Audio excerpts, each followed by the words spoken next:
Welcome to the course, where we will prepare you for the MuleSoft Certified Integration Architect exam. This opening chapter outlines the certification structure, core architectural domains, and the strategic approach required to succeed. This course is an unofficial, independently produced educational guide. It is not affiliated with, endorsed by, or connected to Salesforce Inc., MuleSoft, in any way. All trademarks, including MuleSoft and Anypoint Platform, belong to their respective owners. Becoming a MuleSoft Certified Integration Architect is an investment in your career that distinguishes you as a leader in enterprise integration. This course is designed to transition your current knowledge into the specialized architectural patterns required by the examination board. You will learn to navigate the complexities of API-led connectivity, robust governance, secure deployment topologies, and performance optimization at scale. By completing this program, you gain the clarity needed to tackle complex scenarios where business requirements meet technical constraints. We move past basic implementation to focus on the holistic design decisions that define high-performing integration ecosystems. The curriculum starts with foundational principles before moving into the specifics of API lifecycle management and complex deployment patterns. We will thoroughly examine the nuances of high availability clusters, threading models, and memory management for data transformations. Security is addressed through a structured lens, covering everything from network isolation to complex authentication flows. Each section serves as an essential building block for understanding the platform's capacity to handle distributed transactions and messaging integrity. By setting this baseline, we ensure that you can confidently address both theoretical exam questions and real-world architectural design dilemmas.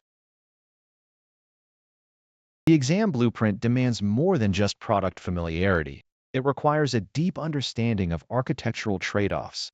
We will systematically explore how to map non-functional requirements to the technical capabilities of the Anypoint platform. This involves dissecting the differences between various deployment models such as Cloud Hub, Runtime Fabric, and private cloud implementations. You will develop the ability to articulate why a certain pattern, like asynchronous event-driven architecture, is superior to a synchronous block in specific enterprise contexts. We emphasize critical thinking, ensuring you understand the implications of every decision regarding policy placement, security perimeters, and runtime performance. Consistency and methodology are the pillars of the architect's workflow. We will explore how to apply governance without stifling development speed and how to standardize API design through consistent RAML and OAS usage. You will master the art of choosing the right tool for the job, whether that means leveraging Anypoint MQ for reliability or configuring dedicated load balancers for perimeter security. Every lecture focuses on aligning your technical solutions with the primary goals of the organization, such as maintainability, security, and operational efficiency. By the end of this journey, you will possess a repeatable framework for approaching any integration challenge. As we progress through the modules, maintain focus on the why behind every architectural choice. We are not merely learning how to click through interfaces, but how to justify our decisions to stakeholders during the design phase. This approach prepares you for the certification and, more importantly, for the responsibilities of the role itself. We will periodically revisit the core concepts of loose coupling and reusability to ensure they remain at the center of your design process. Prepare to apply rigor to your study habits, as mastering these concepts requires both active engagement with the material and critical examination of your current assumptions. I look forward to guiding you through this material. We begin with the core philosophy of our work in the next session. Welcome back. In this chapter, we explore the core principles of API-led connectivity and how they fundamentally reshape enterprise architecture. If you're looking to master the MuleSoft Certified Integration Architect exam, this module is your essential foundation for building modern, scalable application networks. We will move beyond basic connectivity to design ecosystems that prioritize reusability, agility, and decentralized delivery. You will learn how to shift your architecture from a rigid, centralized bottleneck to an enabling production model that empowers diverse teams. This is the cornerstone of the Anypoint platform, and understanding it is critical for passing the exam and designing real-world integration solutions. To understand the philosophy of API-led connectivity, we must first look at what we are moving away from, specifically the legacy patterns of point-to-point integration. In a traditional point-to-point model, every system is directly coupled to every other system it needs to communicate with, resulting in a fragile web of dependencies often referred to as spaghetti code. This approach creates significant technical debt, as changing a single interface requires coordinated updates across multiple disparate applications. Scaling such a system becomes exponentially difficult because the complexity grows quadratically with each new endpoint. In contrast, API-led connectivity introduces a deliberate abstraction layer that decouples the consumer from the underlying implementation. By formalizing these interfaces, we transform individual integrations into reusable assets that exist independently of the projects that initially requested them. Historically, service-oriented architecture and the early enterprise service bus deployments attempted to solve these issues by introducing a centralized mediator to handle message routing and transformation. While these approaches promised reuse, they frequently resulted in a monolithic ESB that became a massive single point of failure and a central bottleneck for all organizational change.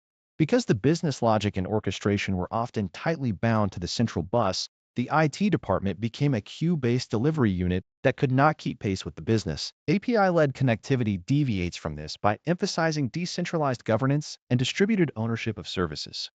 Instead of building monolithic integration hubs, we architect an application network where nodes collaborate through well-defined APIs. This design empowers individual business units to contribute to and consume from the network at their own pace, effectively eliminating the central integration bottleneck. The core architectural paradigm here is the transition from a mindset of project-based delivery to one of asset-based production. When an integration is conceived as a project, the goal is simply to get the data from point A to point B as quickly as possible, often neglecting the long-term maintainability of the connection. In an API-led ecosystem, we classify these connections into distinct layers that separate concerns and maximize the potential for reuse across the entire enterprise. By designing for discoverability, we ensure that other teams can find and utilize existing assets rather than reinventing them from scratch for every new requirement. This systemic shift towards self-service IT promotes a culture of consumption where architects act as enablers rather than gatekeepers. Because these layers are loosely coupled, we can evolve the implementation details of an individual service without forcing a ripple effect of breaking changes throughout the wider network. Architectural governance is not about enforcing rigid control, but rather establishing the guardrails that ensure consistency and reliability as the network scales. As new nodes join the application network, the value of the network increases, but only if those nodes adhere to the established design patterns and documentation standards. We achieve this by treating every API as a product that requires a clear lifecycle, security oversight, and performance monitoring. This approach mitigates the risks associated with decentralized development by providing a common language and platform for interaction. When we view the organization as a collection of producers and consumers of data, we can finally achieve the agility that modern business demands. By focusing on these core philosophies, you will be well equipped to design integration architectures that are not only functional, but also sustainable and scalable over the long term. See you in the next lecture. Welcome back to our exploration of the MuleSoft reference architecture. In this session, we will deep dive into the three distinct layers of API-led connectivity to provide you with the concrete knowledge required to pass your certification.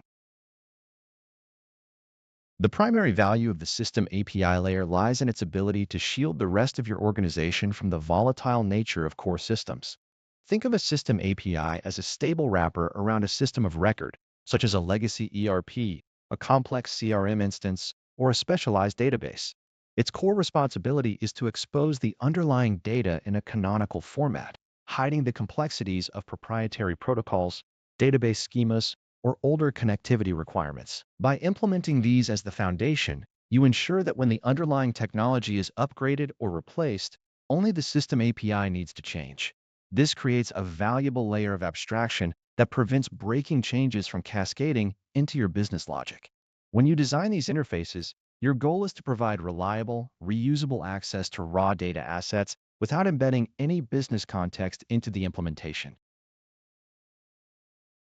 Once we have our data accessible via system APIs, we move into the process API layer, which is where the real business value of an integration architecture is realized. These APIs are meant to encapsulate cross-functional business logic that operates independently of the specific source or destination systems. For instance, if you are calculating a customer's total lifetime value, you might need to aggregate data from a Salesforce CRM and a separate SAP billing system. The Process API performs this orchestration, filtering, and transformation without worrying about where the data physically resides or how the external consumers intend to use it. It is essential that these APIs remain agnostic to the final output format, focusing entirely on the how and why of the business process. This decoupling allows you to reuse these orchestrated workflows across multiple departments or different channel-facing applications. Building on top of these foundations, the Experience API layer serves as the final interface intended for specific consumer channels. Whether your endpoint is serving a high-traffic mobile application, a customer-facing web portal, an IoT gateway, or a third-party partner integration, the Experience API optimizes the payload delivery for that specific context. You might need to filter out unnecessary sensitive fields, reduce the complexity of returned JSON objects, or even adjust the data granularity to ensure maximum performance on low-bandwidth devices. While the System API provides the data and the Process API defines the business logic, the Experience API manages the user experience. By segmenting your architecture this way, you make it possible to iterate on the consumer experience without ever touching the underlying integration workflows or the core data sources. To categorize interfaces correctly, you must consistently analyze their purpose against these three definitions during your design workshops. A common pitfall occurs when developers begin leaking business logic into the System API layer or attempting to perform raw database queries directly within an Experience API. You should test every interface by asking if its mandate is data extraction, process orchestration, or consumer optimization. If a component feels like it is trying to do all three, you are likely looking at an opportunity for architectural refactoring. Maintaining this separation is arguably the most critical aspect of the MuleSoft architectural framework, and mastering this categorization will form the basis for your answers to many exam questions. Focus on the strategic intent of the service rather than just the technical implementation details to ensure your designs remain clean and scalable. I will see you in the next lecture.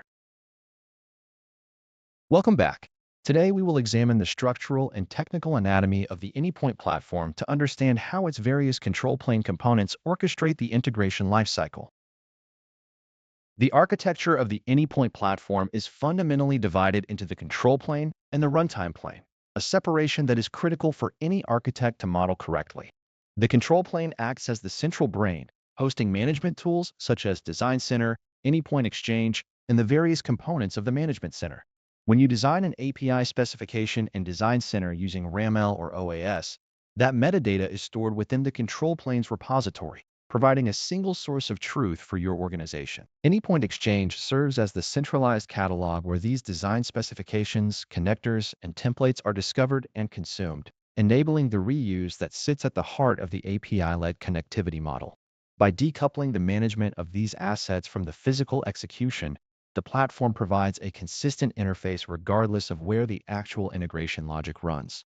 This separation allows an architect to apply governance policies and API manager that are subsequently pushed to the runtime, ensuring that security and operational requirements remain enforced across dispersed environments. Understanding this flow means recognizing that the control plane does not necessarily process application data, but rather manages the configuration, orchestration, and telemetry of the integration ecosystem. The runtime plane represents the execution boundary, consisting of the Mule runtimes that actually process transactions and communicate with upstream or downstream systems. Within this boundary, the architectural interaction model relies on the runtime manager, which facilitates the deployment and lifecycle management of Mule applications across diverse infrastructures like Cloud Hub, Runtime Fabric, or on-premises servers. An architect must grasp that communication between the control plane and the runtime plane is primarily outbound from the runtime to the control plane, which simplifies firewall configurations and security hardening. Operational telemetry, such as log data and performance metrics, is pushed from the runtime agents to the Anypoint monitoring dashboard, providing visibility into the health of your integrations. Because this architecture is multi-tenant by design, the platform allows for strict business group segmentation, effectively isolating assets and environments to align with organizational structures and security policies. This segmentation is not merely a label, but a deep configuration that dictates which teams can access, modify, or deploy specific APIs and runtimes. When multiple business groups operate within the same platform instance, the platform enforces resource quotas and governance boundaries that prevent overlap and ensure stable multi-tenant performance.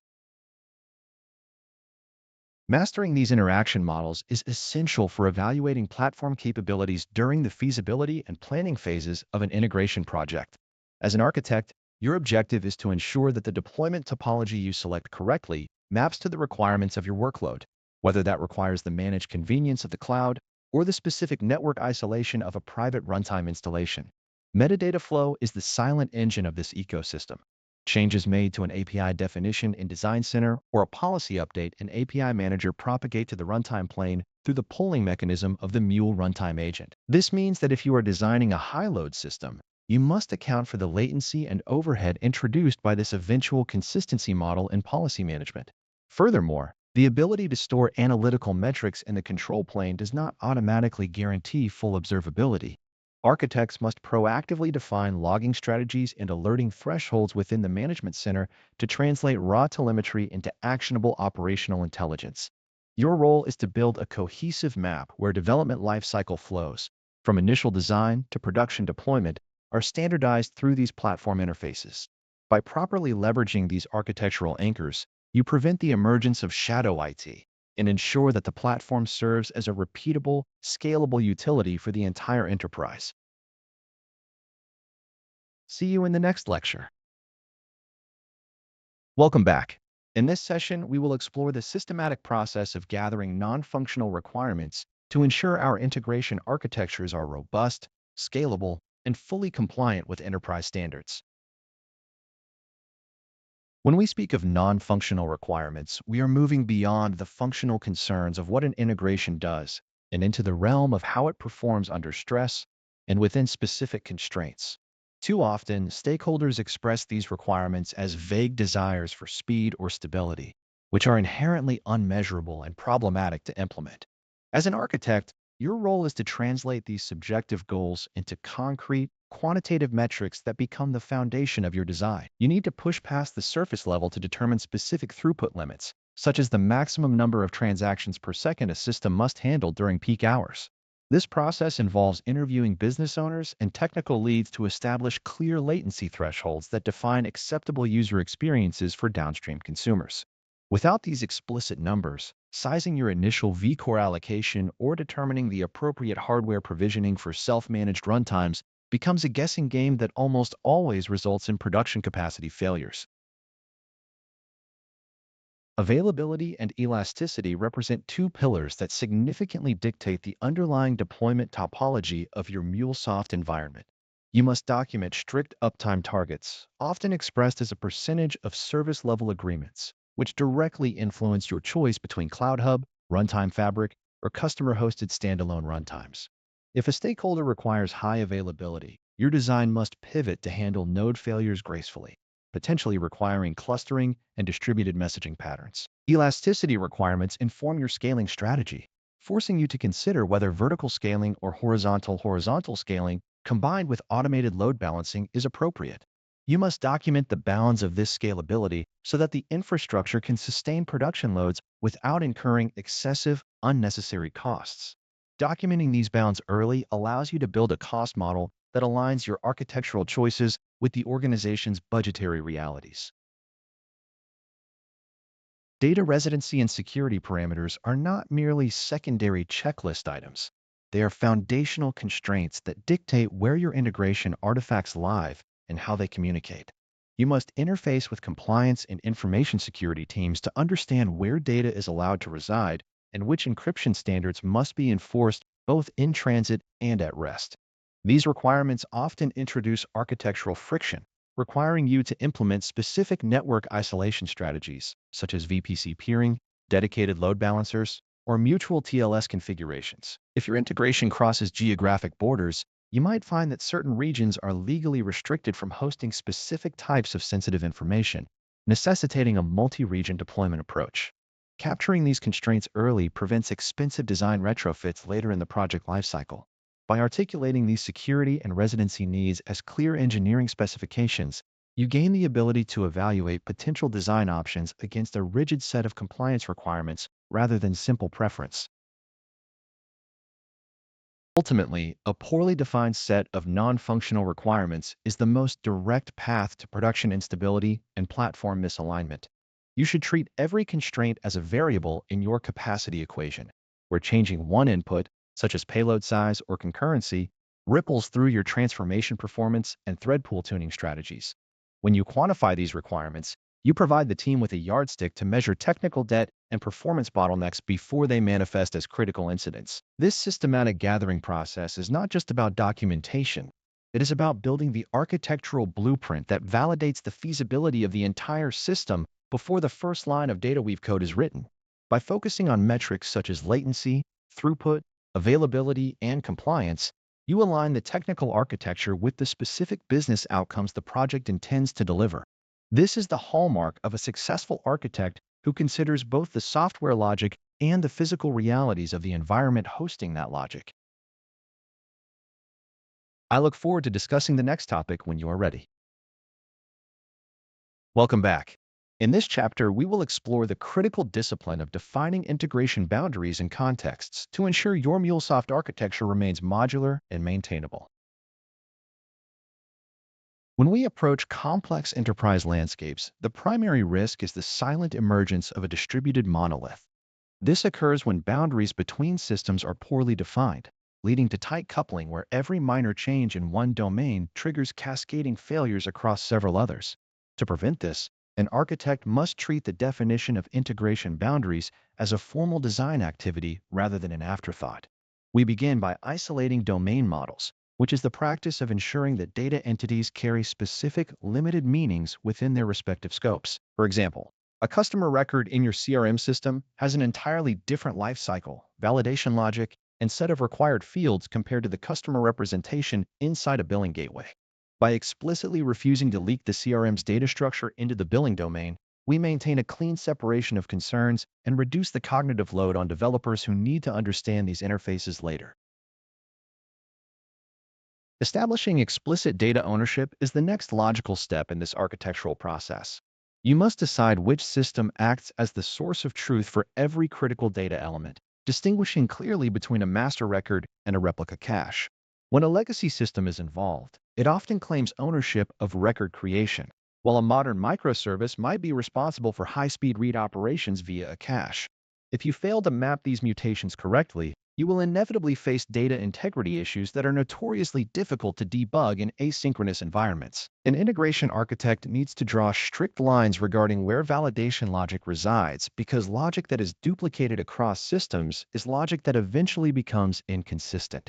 By centralizing the validation responsibilities for specific state changes, you ensure that the system as a whole behaves predictably regardless of which component initiates the request.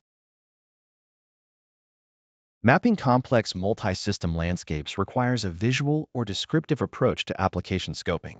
I often recommend drawing the dependency graph with an emphasis on how data flows across business lines, rather than just showing connectivity.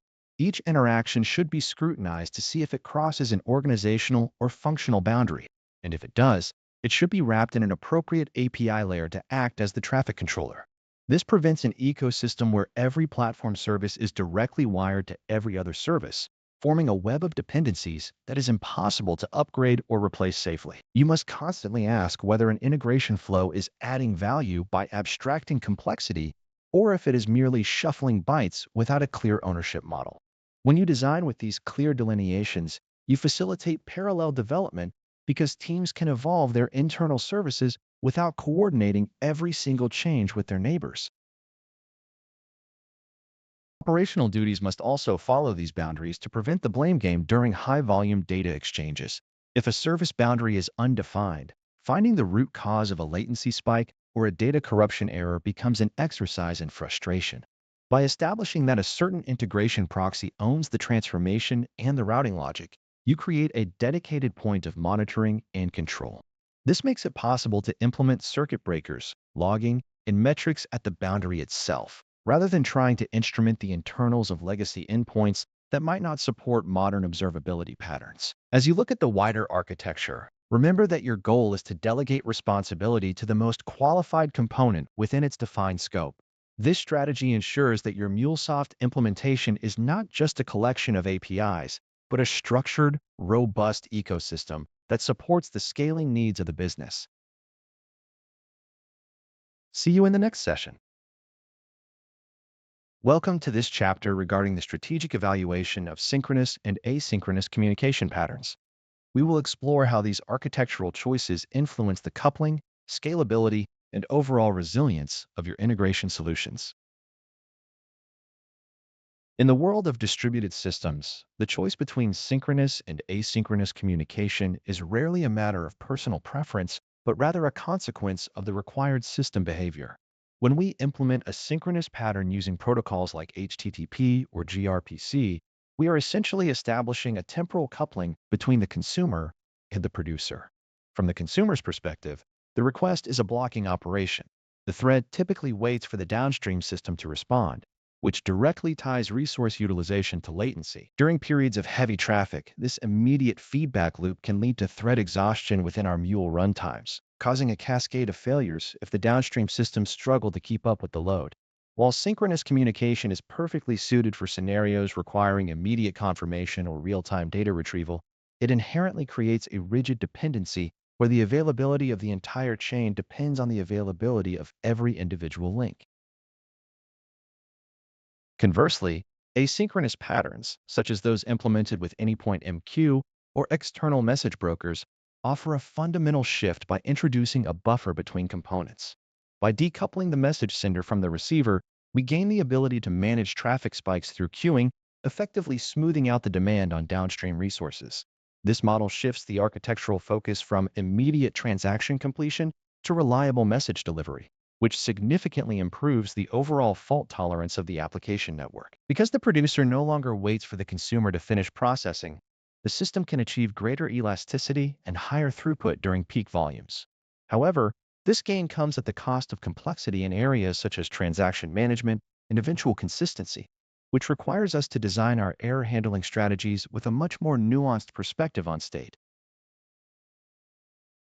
To make the right choice, an architect must apply a selection matrix based on the specific constraints of the integration. If you are dealing with a read-heavy interface that requires real-time data, synchronous protocols remain the standard, provided that the underlying infrastructure can handle the concurrent load. If your requirement involves high-volume background tasks, heavy integration logic, or systems that operate at significantly different speeds, asynchronous messaging should be your default approach. We must also evaluate the predictability of transaction volume and the necessity for immediate feedback versus guaranteed delivery. A well-designed architecture will often balance both, utilizing synchronous patterns for tactical, low-latency exchanges and asynchronous patterns for robust, reliable data processing. Understanding these trade-offs is essential to passing your certification and, more importantly, to building stable enterprise systems. When we analyze the risks, the primary danger with synchronous systems is the accumulation of latency and connection failures in a distributed environment, often leading to a broken circuit pattern if not managed properly. Within a MuleSoft context, excessive thread blocking and synchronous flows can starve other internal application processes, leading to degraded performance even when the logic itself is sound. Asynchronous systems mitigate these risks, but introduce the challenge of monitoring and tracking the flow of data through nonlinear channels. You must consider whether your system requires distributed transactions or if you can live with eventual consistency, as the move to asynchronous communication often pulls the rug out from under traditional IC transaction models. Ultimately, you are trading the simplicity of a conversational request response cycle for the operational durability provided by a message-driven architecture. Selecting the appropriate pattern involves assessing the downstream capacity to ensure that your messaging infrastructure does not become a bottleneck itself. If your consumers are consistently pushing traffic faster than your producers can process, no amount of decoupling will fix the fundamental mismatch in throughput. Architects need to consider the total cost of complexity, as asynchronous patterns require robust error handling for message retries, dead letter queues, and idempotent message processing logic. Remember that synchronous interfaces often prove to be an easier path for developers to reason about, meaning you should only introduce the complexity of asynchronous patterns when the functional or non-functional requirements explicitly demand the resilience they provide.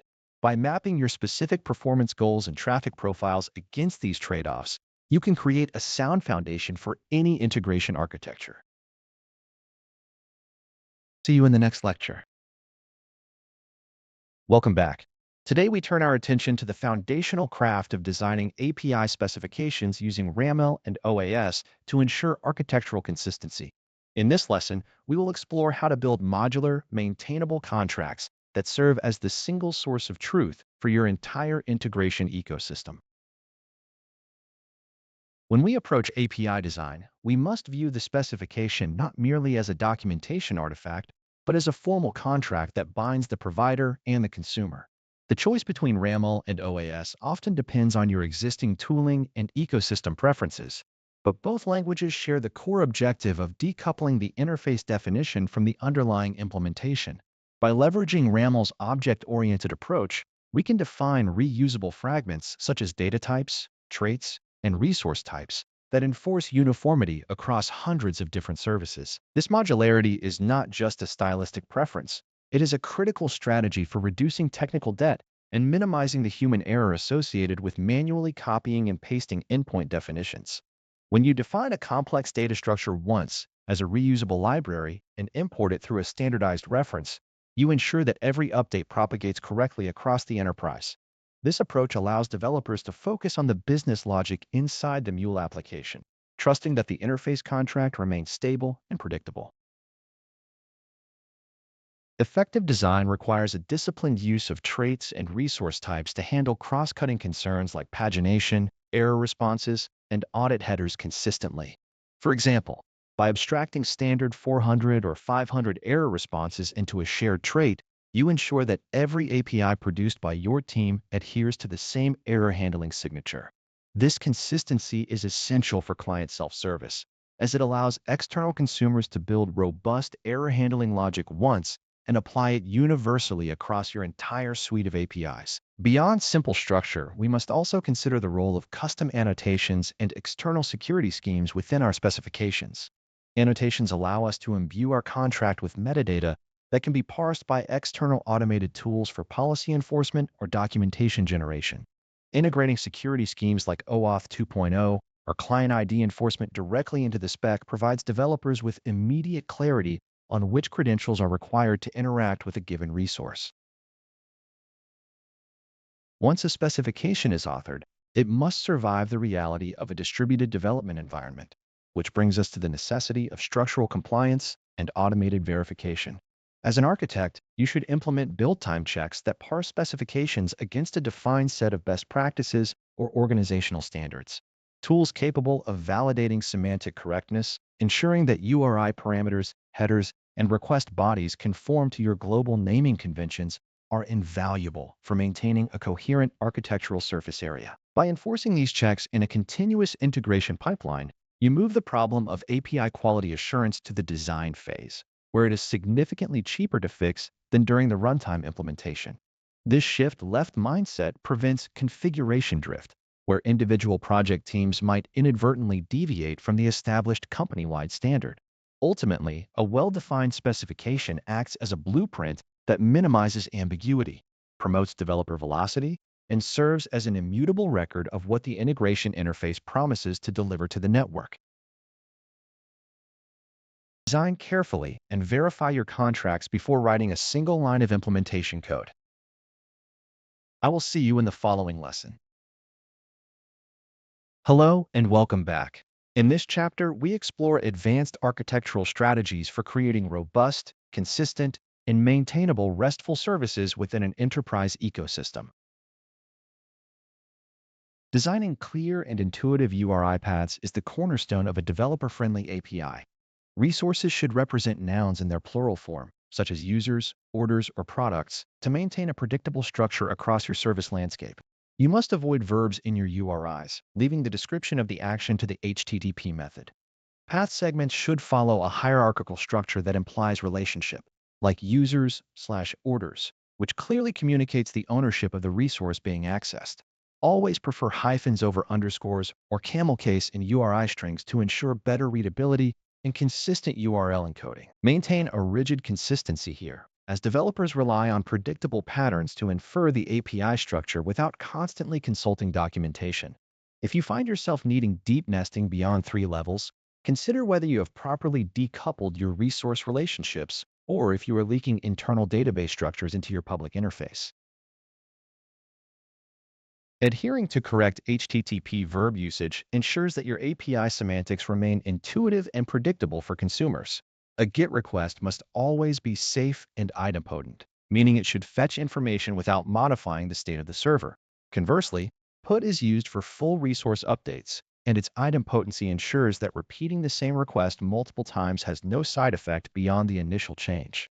POST is specifically for creating resources or triggering non-idempotent operations, which is why your client-side logic must handle it differently regarding retries. Patch is the standard for partial updates, allowing clients to send only the modified fields, which significantly reduces bandwidth overhead for large objects. By respecting these standards, you enable client libraries and caching proxies to handle traffic effectively, as they can reliably assume the properties of each request type. Failure to align your verb implementation with these standard expectations frequently leads to subtle bugs and downstream integration points. Choosing the correct HTTP status code is just as important as the payload itself, as it conveys the outcome of a transaction to the caller. A 200 OK or 201 created explicitly confirms success, while 204 no content is ideal for operations that have finished correctly but return no data. Use 400 bad request when the client sends malformed input, 401 unauthorized for authentication failures, and 403 forbidden for insufficient permissions. For resource identification issues, 404 not found is the clear standard, whereas 409 conflict should be utilized when a state change violates business logic constraints. Always use 500 internal server error as a catch-all for unhandled exceptions, but try to map known failure conditions to more descriptive error codes when possible. This level of granularity prevents clients from guessing why a transaction failed and allows for intelligent programmatic handling of errors. Pagination, filtering, and sorting are essential mechanics for managing high-volume datasets without overwhelming the consumer or the backend system. For pagination, cursors are generally superior to offset-based approaches because they remain stable even when data is inserted or deleted between requests. When filtering, use query parameters that are easily extensible, ensuring your API supports complex queries without bloating the URI. Sorting functionality should allow the client to specify fields and order, ideally using a simple syntax like sort equal field, SSC. These controls must be documented in your API specification, as they act as the primary interface for limiting the performance footprint of your service. Providing these capabilities directly in the URI design allows developers to write efficient queries that fetch exactly what they need at any given moment. API versioning is a critical consideration for maintaining compatibility as your services evolve over time. You should decide between URI versioning, which is explicit and easy to debug, or header-based versioning, which keeps the URI clean but can be more complex to route through firewalls. Media-type versioning, often known as content negotiation, offers the highest level of flexibility but requires more sophisticated client-side handling. Regardless of your choice, ensure that you have a strategy for sunsetting old versions with appropriate lifecycle communication. A well-designed API remains performant, backwards compatible, and simple for consumers to adopt through these clear versioning gates. Minimalism and payloads should be balanced with data completeness, ensuring that your API stays lean without forcing clients to perform unnecessary secondary lookups. See you in the next lecture. Welcome back. In this chapter, we will explore how to implement architectural mocking services to enable parallel development streams across your integration teams. When we approach the software development lifecycle from an architectural standpoint, The most significant bottleneck often stems from sequential dependencies between teams. Consumer teams frequently find themselves idling, while backend developers wrestle with complex database schemas or volatile upstream services before a functional endpoint is even available. By adopting a contract-first approach using RAML or OAS, we can use the Anypoint Design Center to generate live, simulated endpoints that mirror the final production contract. These mocking services serve as a functional surrogate for the actual implementation, allowing front-end and consumer applications to proceed with integration logic, authentication hooks, and data mapping. This decoupling is not merely a convenience, it is a strategic architectural decision that transforms a linear delivery path into a concurrent, high-velocity development ecosystem. Effective orchestration of these mock services relies on their ability to behave deterministically, providing the consumer with precisely what they need to validate their internal logic. Within the Anypoint platform, you can manipulate these services through specific HTTP headers that govern the runtime behavior of the mock itself. For instance, sending a specific header can force the mock to return a predefined 404 not found, a 500 server error, or a throttled 429 response without requiring a single line of backend logic. This allows architects to perform rigorous boundary testing and error handling validation before the underlying integration flows are even compiled. By simulating network latency or injection variations, you can stress test the consumer's timeout configurations and resilience patterns, identifying fragility in the integration design long before it reaches a hardened environment. Beyond simple status code manipulation, modern API mocking allows for the dynamic injection of complex payloads that mimic the structure and variety of real-world data. When you construct these simulations, it is essential to ensure that the mocked responses remain perfectly aligned with your RAML or OAS specification to avoid drift. Otherwise, the front-end team may write code against a phantom interface that disappears upon real implementation. Architects should guide their development teams to treat these mocks as a living test harness that evolves alongside the development of the API contract itself. This iterative refinement process serves as a highly effective mechanism for contract testing, where any failure in the mocked interaction acts as an immediate signal of a design flaw. When your mocking strategy is tightly coupled with your specification-driven development, you significantly mitigate the risk of late-stage integration failures that usually jeopardize complex enterprise releases. Implementing this architecture requires a shift in how we perceive the role of the mock within the broader integration fabric. Instead of viewing mocks as temporary scaffolding that is discarded, architects should treat them as integral components of the API quality assurance chain that bridge the gap between initial design and final delivery. This approach provides a repeatable target for integration testing and ensures that the behavioral expectations set during the design phase are consistently met by the eventual implementation. Furthermore, by utilizing these services throughout the development lifecycle, you enable developers to write unit and integration tests that remain functional and reliable regardless of the underlying backend availability or state. This foundational discipline creates a stable contractual environment where innovation can happen at the edges without waiting for the core to reach maturity. In essence, the power of mocking lies in its ability to enforce a clean separation of concerns between those consuming the interface and those responsible for its execution. When done correctly, the developer building the mobile or web application is interacting with a high-fidelity surrogate that offers the same inputs and outputs as the future production service. As an architect, your role is to ensure these simulations are accessible, performant, and aligned with the architectural principles established for the target state. By minimizing the wait time associated with synchronous development dependencies, you effectively lower the cost of change and improve the overall throughput of your integration program. Integrating these patterns into your standard operational workflow is a hallmark of a mature, well-architected integration practice that prioritizes both developer experience and systemic efficiency. See you in the next lecture. Welcome, and let us begin our discussion on applying API Manager policies to your architecture. In this segment, we will explore the technical enforcement mechanisms that allow you to separate operational concerns from business logic. When we approach the task of API governance, the primary goal is often to decouple cross-cutting concerns like security, observability, and traffic management from the application code itself. By utilizing the Anypoint API Manager, we transition these responsibilities to the gateway layer, effectively placing them in front of the Mule runtime. This architectural choice is intentional. It ensures that your business logic remains focused on processing data rather than validating headers or managing rate limits. When a request arrives, it is intercepted by the policy engine before it ever reaches the underlying flow. This interception allows for a consistent perimeter that protects your microservices from unauthorized access or resource exhaustion.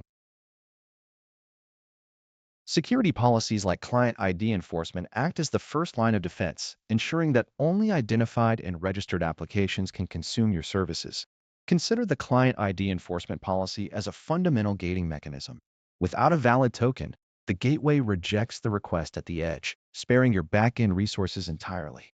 Similarly, IP whitelisting provides a crude but effective network-level restriction, useful for internal or partner-facing APIs where the originating network range is known and static. These policies effectively create a hardened shell, assuming that the network perimeter is not sufficient on its own to guarantee the integrity of your API landscape.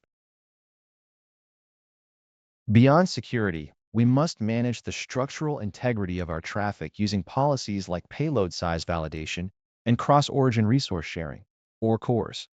Payload size validation is a defensive mechanism that prevents denial of service vectors where a malicious actor might attempt to crash your services by sending excessively large files.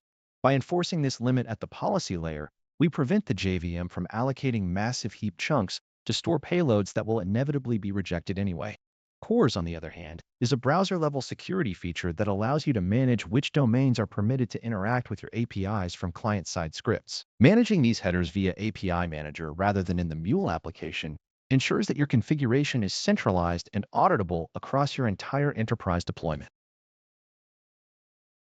Execution order is a critical, yet often overlooked, aspect of applying multiple policies simultaneously. API Manager processes policies in a specific sequence, and understanding this allows you to create predictable enforcement chains that do not interfere with each other. If you have both an authentication policy and a rate-limiting policy, you must ensure that authentication happens first so that rate limits can be applied to a specific, identified user rather than just an anonymous IP address. Failure to organize these in the correct topological order often results in unexpected behavior, where traffic that should have been rejected by security is instead being counted towards a quota. Always design your policy stack with the most restrictive and identifying filters at the top of the chain to ensure efficient processing. Performance overhead is the tax one pays for centralized governance, and as an architect, you must evaluate if the impact is justified for the traffic profile of your API. Every policy adds a small amount of latency to the request-response cycle as the engine evaluates conditions against the metadata. For high-throughput, low-latency microservices, you might choose to move some non-critical policies out of the gateway and into a more distributed model, but this requires a careful trade-off analysis. Always account for the potential for policy-related latency during your capacity planning phases to avoid degradation under heavy load. By keeping the policy logic lean and optimized, we can maintain the balance between robust security and high-performance throughput that is required for enterprise-grade integration landscapes. See you in the next lecture. Welcome back. In this session, we investigate the architectural nuances of traffic management, specifically focusing on how to govern API consumption through rate limiting and throttling mechanisms.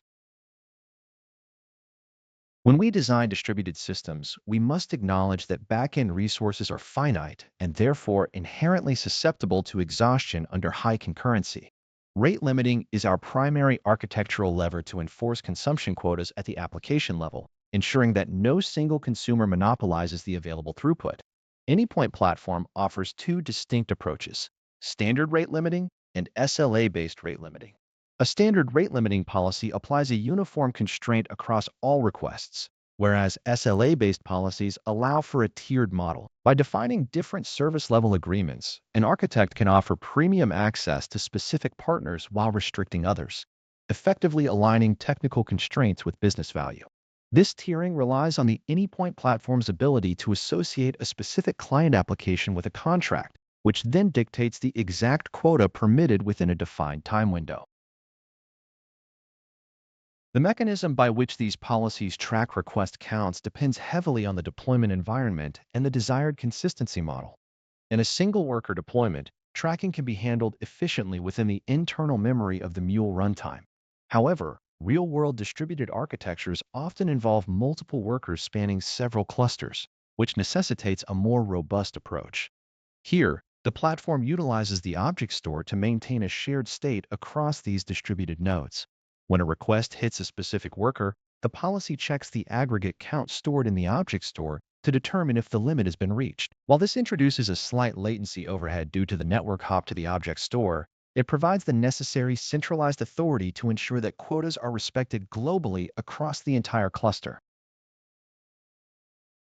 Throttling serves a fundamentally different architectural purpose compared to rate limiting, as it focuses on smoothing out traffic spikes rather than strictly enforcing quotas. While rate limiting acts as a hard gatekeeper, throttling functions as an asynchronous buffer or a traffic shaper that regulates the speed at which requests reach the back end. By defining a maximum number of concurrent requests or a processing speed, we protect our legacy systems or internal services that might not be designed to handle sudden influxes of traffic. When the threshold is exceeded, the policy queues the incoming requests rather than rejecting them immediately. This distinction is vital when designing for high availability, as it allows the system to absorb short-lived demand surges without service interruption, provided the backend can eventually catch up.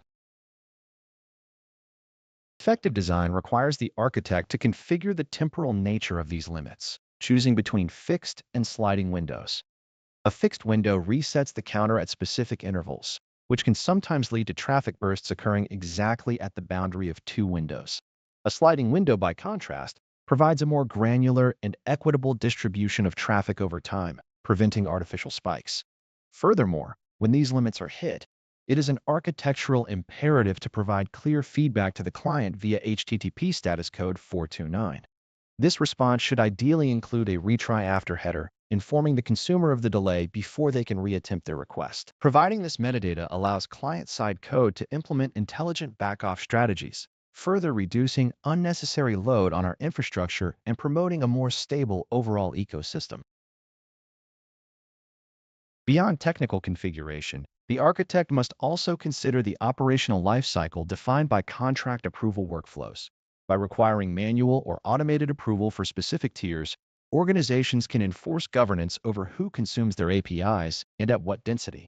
This is particularly relevant in shared resource models where multiple business units depend on the same underlying backend infrastructure. You should design these tiers based on thorough, non-functional requirement gathering, ensuring that quota definitions are neither too permissive, risking backend stability, nor too restrictive, which could hamper business growth. Protecting your infrastructure from denial of service conditions is not just about blocking malicious traffic, but about creating self-regulating systems that thrive under unpredictable usage patterns. See you in the next lecture. Welcome back. Let us explore the intricacies of implementing federated governance models within an enterprise Anypoint environment. This chapter focuses on balancing decentralized developer autonomy with the absolute necessity for global architectural consistency. In a truly federated architecture, the goal is to empower individual business groups and development squads to innovate rapidly, while ensuring that no service enters production without meeting corporate standards. Centralized control often becomes a bottleneck in large organizations, so we shift our focus towards shifting left, meaning we enforce governance rules as early as possible in the development lifecycle. By integrating automated linting tools directly into your CI/CD pipelines, you can programmatically inspect API specifications against predefined enterprise rule sets before a single line of implementation code is written. If a specification lacks necessary security headers, proper error schemas, or standard naming conventions, the pipeline simply stops the deployment process. This approach is superior to manual design reviews because it provides immediate, actionable feedback to the developer without requiring human intervention from an architect. You are effectively baking your governance framework into the tooling itself, turning abstract standards into executable checks that scale regardless of team size. To facilitate this, you must leverage Anypoint Exchange as the system of record for all organizational API assets. ensuring that discovery remains centralized even when development processes are distributed. By establishing a well-defined structure of business groups, you create operational boundaries that allow teams to manage their own assets and users, yet remain under the umbrella of a global organization. Within these groups, you can apply granular access permissions that mirror the principle of least privilege, ensuring that your C4E, or Center of Enablement, functions as a set of subject matter experts rather than a gatekeeping department. The C4E should focus on building reusable assets and tooling templates that make the correct way of working the easiest way of working, rather than policing individual deployments. As teams mature, they can take ownership of their own environment promotions, provided they adhere to the CI/CD pipeline contracts mandated by the enterprise governance policies. This structure supports a self-service culture where the friction of compliance is minimized through automation rather than increased by bureaucracy. Beyond design time governance, we must also consider the runtime aspect, particularly concerning global policy management and automated alerts. It is rarely sufficient to simply design to a standard. You must also ensure that every deployed API adheres to the overarching security and operational policies required by the organization. Anypoint Platform allows for the configuration of automated policy alerts that notify your operations team if an API unexpectedly drifts from its compliance configuration. For example, if a developer mistakenly disables an OAuth 2.0 policy in a non-production environment and attempts to promote it, your pipeline checks should ideally catch the discrepancy before it moves to production. If an anomaly occurs at runtime, automated dashboards integrated with Anypoint monitoring provide visibility into the state of the federated landscape from a single control plane. Maintaining this bird's-eye view while allowing squads to maintain control of their specific service lifecycle is the ultimate objective of a federated governance strategy. Ultimately, the goal is to create an environment where the architecture scales alongside the number of teams and projects.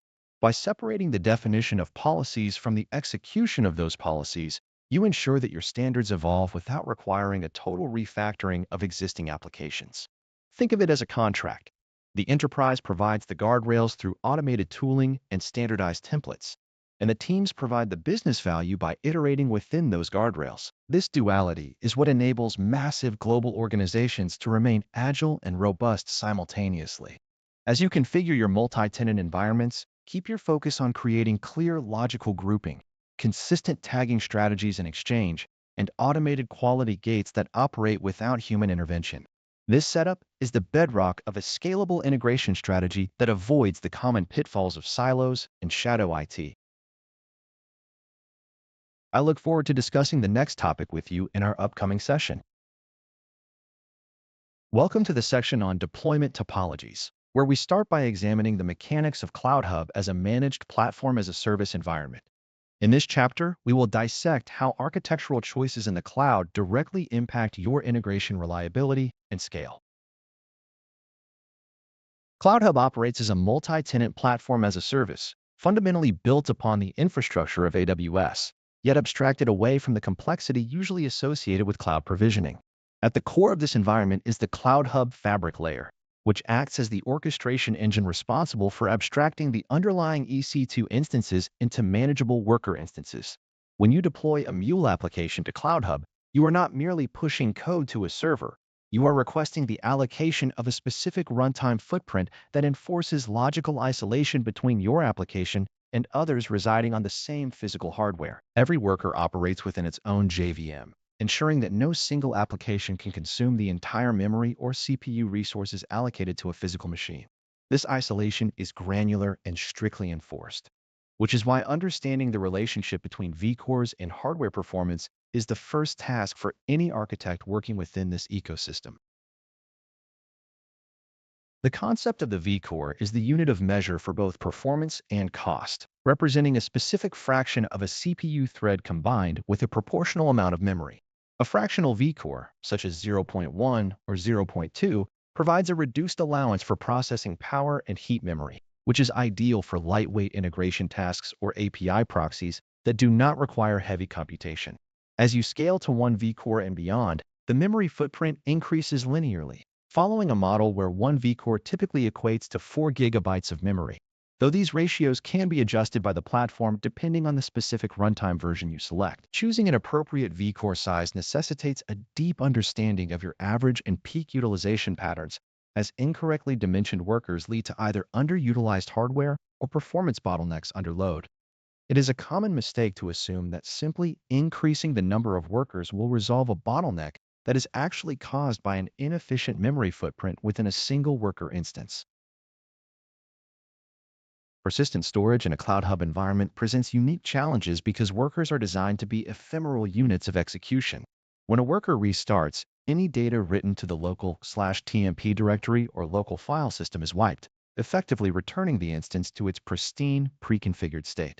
For architects, this means your application logic must treat local disk storage as transient space, useful for caching or temporary data processing, but never for critical state persistence. If your integration scenario requires data to survive a restart, you must delegate that responsibility to an external storage service like an object store, an external database, or Anypoint MQ. This architectural principle is non-negotiable, as ignoring it will inevitably lead to data loss during automated platform processes such as operating system patching or routine runtime updates. Speaking of maintenance, one of the primary benefits of the Cloud Hub managed model is the automation of the underlying infrastructure operations. The platform team at MuleSoft handles the heavy lifting of operating system security patching, runtime updates, and underlying AWS infrastructure health, freeing you to focus exclusively on application code and integration logic. However, this convenience does not absolve the architect of the responsibility to manage deployments intelligently, particularly regarding global distribution. Deploying across multiple regions should be a deliberate architectural decision, dictated by latency requirements and data residency laws, rather than simple convenience. By leveraging regional distribution, you create a hierarchy of endpoints that can fail over or route traffic based on proximity to the end user. Though this requires you to carefully map your application traffic patterns to the appropriate number of worker instances in each region to ensure consistent availability. Resource limits and performance tuning within Cloud Hub are not merely about the vCore size you assign to an application. They involve the interplay between heap memory and the garbage collection behavior of the JVM. When an application approaches its memory limit, the Cloud Hub monitoring layer can trigger alerts, but persistent memory pressure will eventually lead to unexpected application restarts or degraded performance. Designing for cloud-native integration implies that you should architect your flows to be streaming friendly, minimizing the time large objects remain in heap memory. By using DataWeave effectively to process data in chunks, and by keeping your Mule runtime thread pools tuned to the expected concurrent load, you create a stable architecture that gracefully handles spikes in traffic. Integrating these strategies ensures that your Cloud Hub deployment is not just functioning, but is performing at the high standards required for critical enterprise integration. I will see you in the next lecture. Welcome to this deep dive into Runtime Fabric deployment patterns, where we will examine how to effectively orchestrate containerized Mule runtimes. We will cover the mechanics of Kubernetes-based environments and how these structures facilitate robust enterprise deployments. Runtime Fabric, or RTF, fundamentally changes how we think about the deployment of Mule runtimes by abstracting the infrastructure into a container orchestration layer. At its core, RTF relies on Kubernetes to manage the lifecycle of the Mule applications, utilizing pods as the fundamental unit of execution. When we deploy an application, the control plane communicates with the local agent residing within the cluster to pull the image and instantiate containers. This design ensures that the Runtime Fabric environment remains consistent, whether it sits on a cloud provider like EKS or an on-premises physical appliance. Because the runtime is containerized, we gain strict resource isolation, preventing a single rogue application from starving the underlying host of memory or CPU. From an architectural perspective, this allows us to move away from the traditional, rigid, standalone server models toward a more dynamic, elastic topology that behaves like the cloud even when it resides behind a corporate firewall. Orchestrating these nodes requires a clear understanding of how the internal components communicate, particularly the ingress controller and the sidecar proxies. Every application deployed to RTF includes a sidecar proxy that intercepts incoming and outgoing traffic, which effectively handles security, logging, and monitoring without requiring code changes within the Mule application itself. This transparent proxy layer acts as a gatekeeper, and managing its interaction with the ingress controller is paramount for ensuring traffic flows correctly between external clients and your internal APIs. When designing high-density topologies, we must account for this overhead, as each replica adds a sidecar container to the pod composition. High-density deployment, therefore, is not merely about packing as many applications as possible onto a node, but about balancing the total number of pods against the resource limits defined during the initial cluster setup. Sizing our deployment involves careful consideration of the JVM parameters and storage volumes assigned to these containers. Unlike standalone runtimes where manual configuration is the norm, RTF allows us to manage these configurations via the Anypoint Platform control plane, which then pushes the desired state to the cluster. We should define reasonable memory and CPU limits that prevent container restarts while ensuring we do not over-provision hardware. When dealing with internal name resolution, we must rely on the Kubernetes DNS service, ensuring that our applications can seamlessly communicate with services within the same namespace or across the broader infrastructure. Furthermore, storage management is handled through persistent volume claims, necessitating a robust storage backend to ensure that any stateful application or temporary file processing does not impact the stability of the node if the container is rescheduled or replaced. Ultimately, the goal of an architect is to create a configuration that is both performant and resilient to the failures inherent in distributed systems. By leveraging the automated reconciliation loops provided by the underlying Kubernetes orchestrator, RTF ensures that if a node goes down, the applications are automatically rescheduled on healthy nodes. We should configure our replica sets with a clear understanding of the traffic volume and the non-functional requirements of each specific API. If we do not account for the resource requirements of the JVM alongside the overhead of the sidecar proxies, we risk hitting memory limits that result in pod eviction or increased latency. Designing a successful footprint requires a meticulous approach to resource requests, limits, and the spatial distribution of pods across the available hardware to maximize utilization without compromising application isolation or security boundaries. See you in the next lecture. Welcome back. In this session, we will examine the architectural considerations and operational mechanics required for managing customer-hosted standalone Mule runtimes. When we shift away from managed cloud services like Cloud Hub or Runtime Fabric, the responsibility for the underlying infrastructure and the runtime environment rests entirely with the architect and the operations team. A standalone Mule runtime installation requires a disciplined approach to JVM tuning, which serves as the foundation for predictable application performance. You must consider the memory heap size, the garbage collection strategy, and the specific flags passed to the JVM to ensure the runtime remains stable under heavy transaction loads. The wrapper.conf file is the primary configuration point where these parameters are defined, and it requires careful adjustment based on the server's physical or virtual memory availability. Neglecting to set appropriate initial and maximum heap sizes often leads to frequent stop-the-world garbage collection events, which directly impact the latency of your integration flows. As an architect, your role is to define these constraints early by analyzing the expected payload sizes and the concurrent processing requirements of the applications that will be deployed to the node. Beyond JVM settings, the operating system level configurations are frequently overlooked during the initial setup of standalone environments. File system throughput and network performance are gated by operating system limits, most notably the number of open file descriptors allowed for the user running the Mule process. If your integration applications perform heavy disk I/O, such as reading large files or writing temporary buffers, an insufficient file descriptor limit will result in silent runtime errors or crashes. You should mandate that the operating system limit settings are adjusted to account for the maximum potential file handles required by both the Mule runtime itself and the deployed applications. Similarly, the directory hierarchy management within the Mule home folder requires a logical structure that facilitates easy patching and maintenance without impacting running services. Segregating domains, application binaries, and logs across different mount points or physical disks can prevent performance bottlenecks and improve recovery times during hardware failures. Managing resources effectively also requires a deep understanding of thread pool management and shared domain allocations. In a multi-application environment, having multiple applications share a common domain can lead to resource contention if those applications have vastly different execution profiles. You need to verify whether isolating applications into their own domains or utilizing a shared pool provides the best balance between predictability and administrative overhead. Tracking thread pool utilization is critical. You must avoid over-provisioning threads, which increases context switching, while ensuring there are enough threads to handle peak request volumes without queuing latency.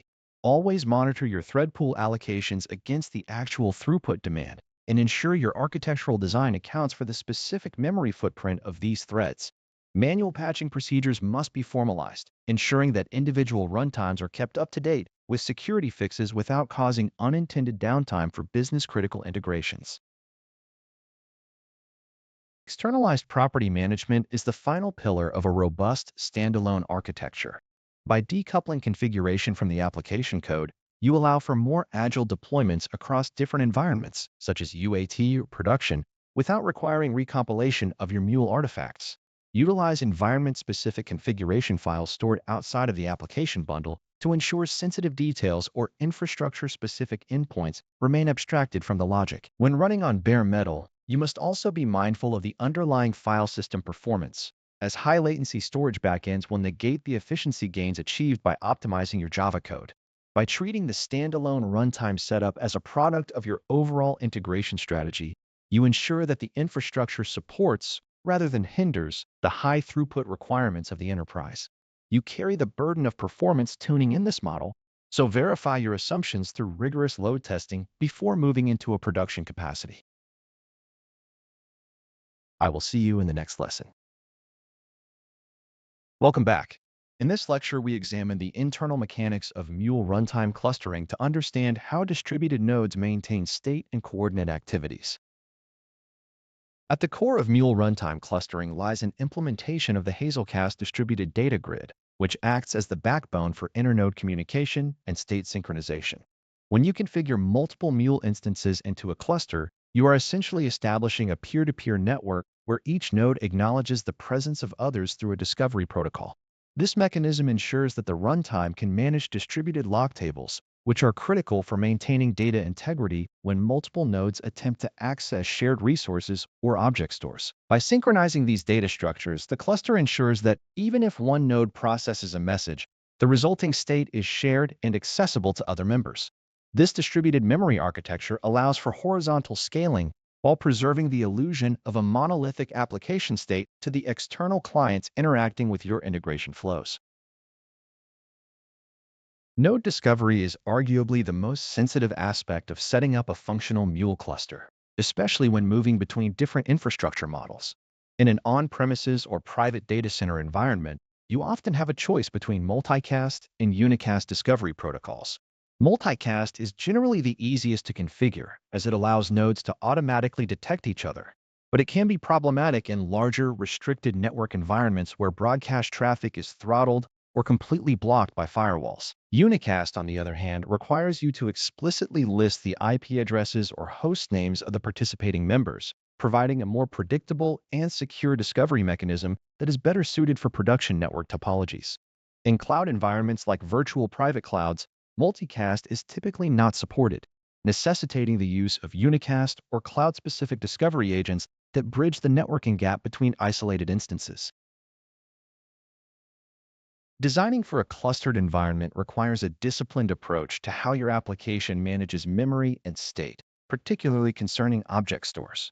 If you use persistent object stores, the data is offloaded to a shared medium, but in-memory object stores are managed via the Hazelcast grid, meaning they consume heap space not just on the processing node, but conceptually across the cluster. If your integration logic is memory-intensive, you must account for the overhead of serializing and transmitting state data across the network interconnects between members. Furthermore, architects must be vigilant against the infamous split-brain scenario, which occurs when network partitioning prevents cluster members from communicating with each other, potentially causing multiple nodes to believe they are the authoritative primary. Proper configuration of heartbeats and cluster membership timeouts is therefore essential to ensure the cluster can gracefully degrade or reconstruct its membership when network instability arises. Traffic workload balancing is another benefit of clustering, as it allows for the distribution of incoming requests across all active members of the cluster based on their current load and availability. When a request hits the load balancer in front of your cluster, it doesn't necessarily know which node is best equipped to handle the task. So efficient distribution strategies are vital to avoid hotspots where a single node becomes overwhelmed. Within the Mule cluster, the execution of scheduled jobs is also carefully synchronized so that a particular trigger execution runs on only one node at a time. This prevents duplicate processing of triggers, which is a common hazard in distributed systems if the synchronization mechanisms are not properly calibrated. The runtime manages this through an internal leader election process for each scheduled task, ensuring that even in a high availability setup, the consistency of your side effect intensive jobs remains intact. When architecting for these environments, you should prioritize consistency over pure raw throughput if your integration involves maintaining complex state machines or transactional integrity across steps. The overhead of network synchronization is the trade-off for having a highly available system, and understanding this constant communication allows you to optimize your Mule applications better. Keep in mind that as you add more nodes to a cluster, the network overhead for maintaining the distributed lock table and state sharing increases proportionally, meaning there is a practical limit to the number of nodes you can meaningfully cluster before the management overhead becomes a bottleneck for performance. Careful monitoring of memory usage on each node will reveal whether your state-heavy processes are placing undue pressure on the cluster interconnects. By aligning your deployment topology with these realities, you ensure that your integration architecture remains both resilient and performant under production load. I will see you in the next lecture. Welcome back. We are now entering the chapter on designing systems for high availability, where we will address the critical architectural patterns required to maintain continuous service delivery. High availability is rarely an accident. It is the result of deliberate architectural trade-offs that assume failure is inevitable at every layer of the stack. When we design for MuleSoft integration solutions, our primary objective is to eliminate single points of failure by ensuring that no single component, network path, or virtual machine can bring down the entire ecosystem.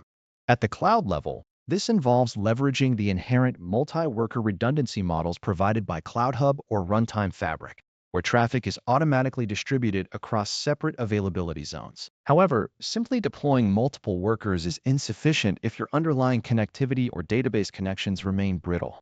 You must evaluate the resilience of your message brokers and upstream systems, ensuring that when an individual node becomes unresponsive, the load balancer identifies the issue via health check endpoints and reroutes traffic accordingly. This active-active or active-passive paradigm must be reflected in your API design and deployment strategy to maintain uptime during rolling updates.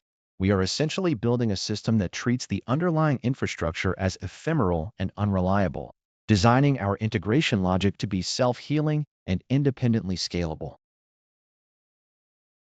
Understanding the distinction between high availability and disaster recovery is foundational for any integration architect aiming for the MCIA certification.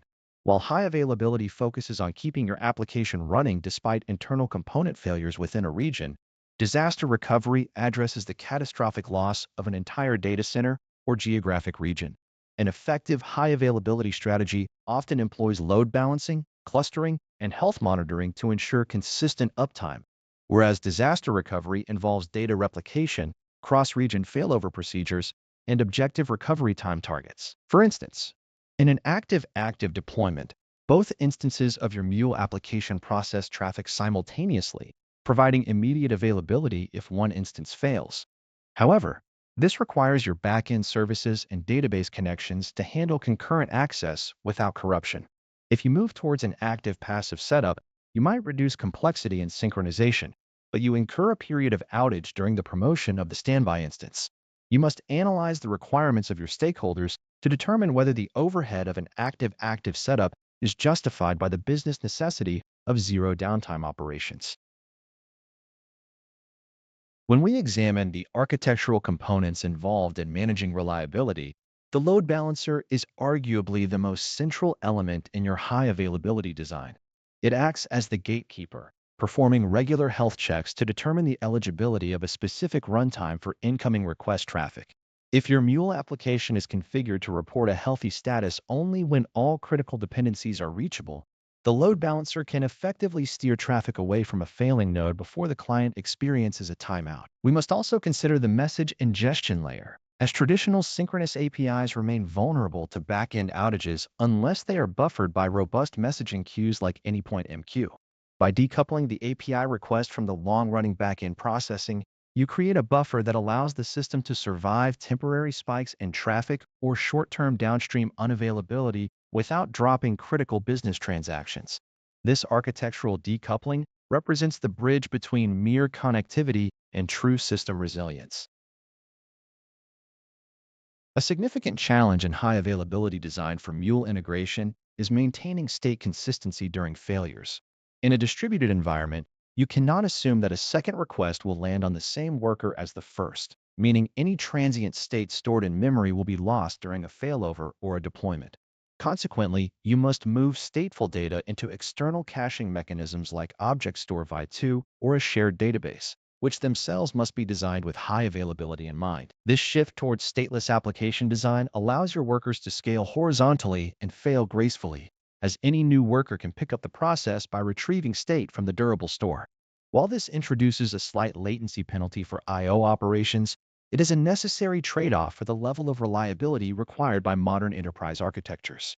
We will explore how to configure these external stores to persist across region boundaries, ensuring that your disaster recovery plan is not undermined by inaccessible session data. The final piece of this puzzle is the deployment strategy, specifically the implementation of rolling updates that avoid downtime. In a mature cloud environment, you should perform deployments in a phased manner, updating a subset of your workers while the remaining capacity handles the incoming load.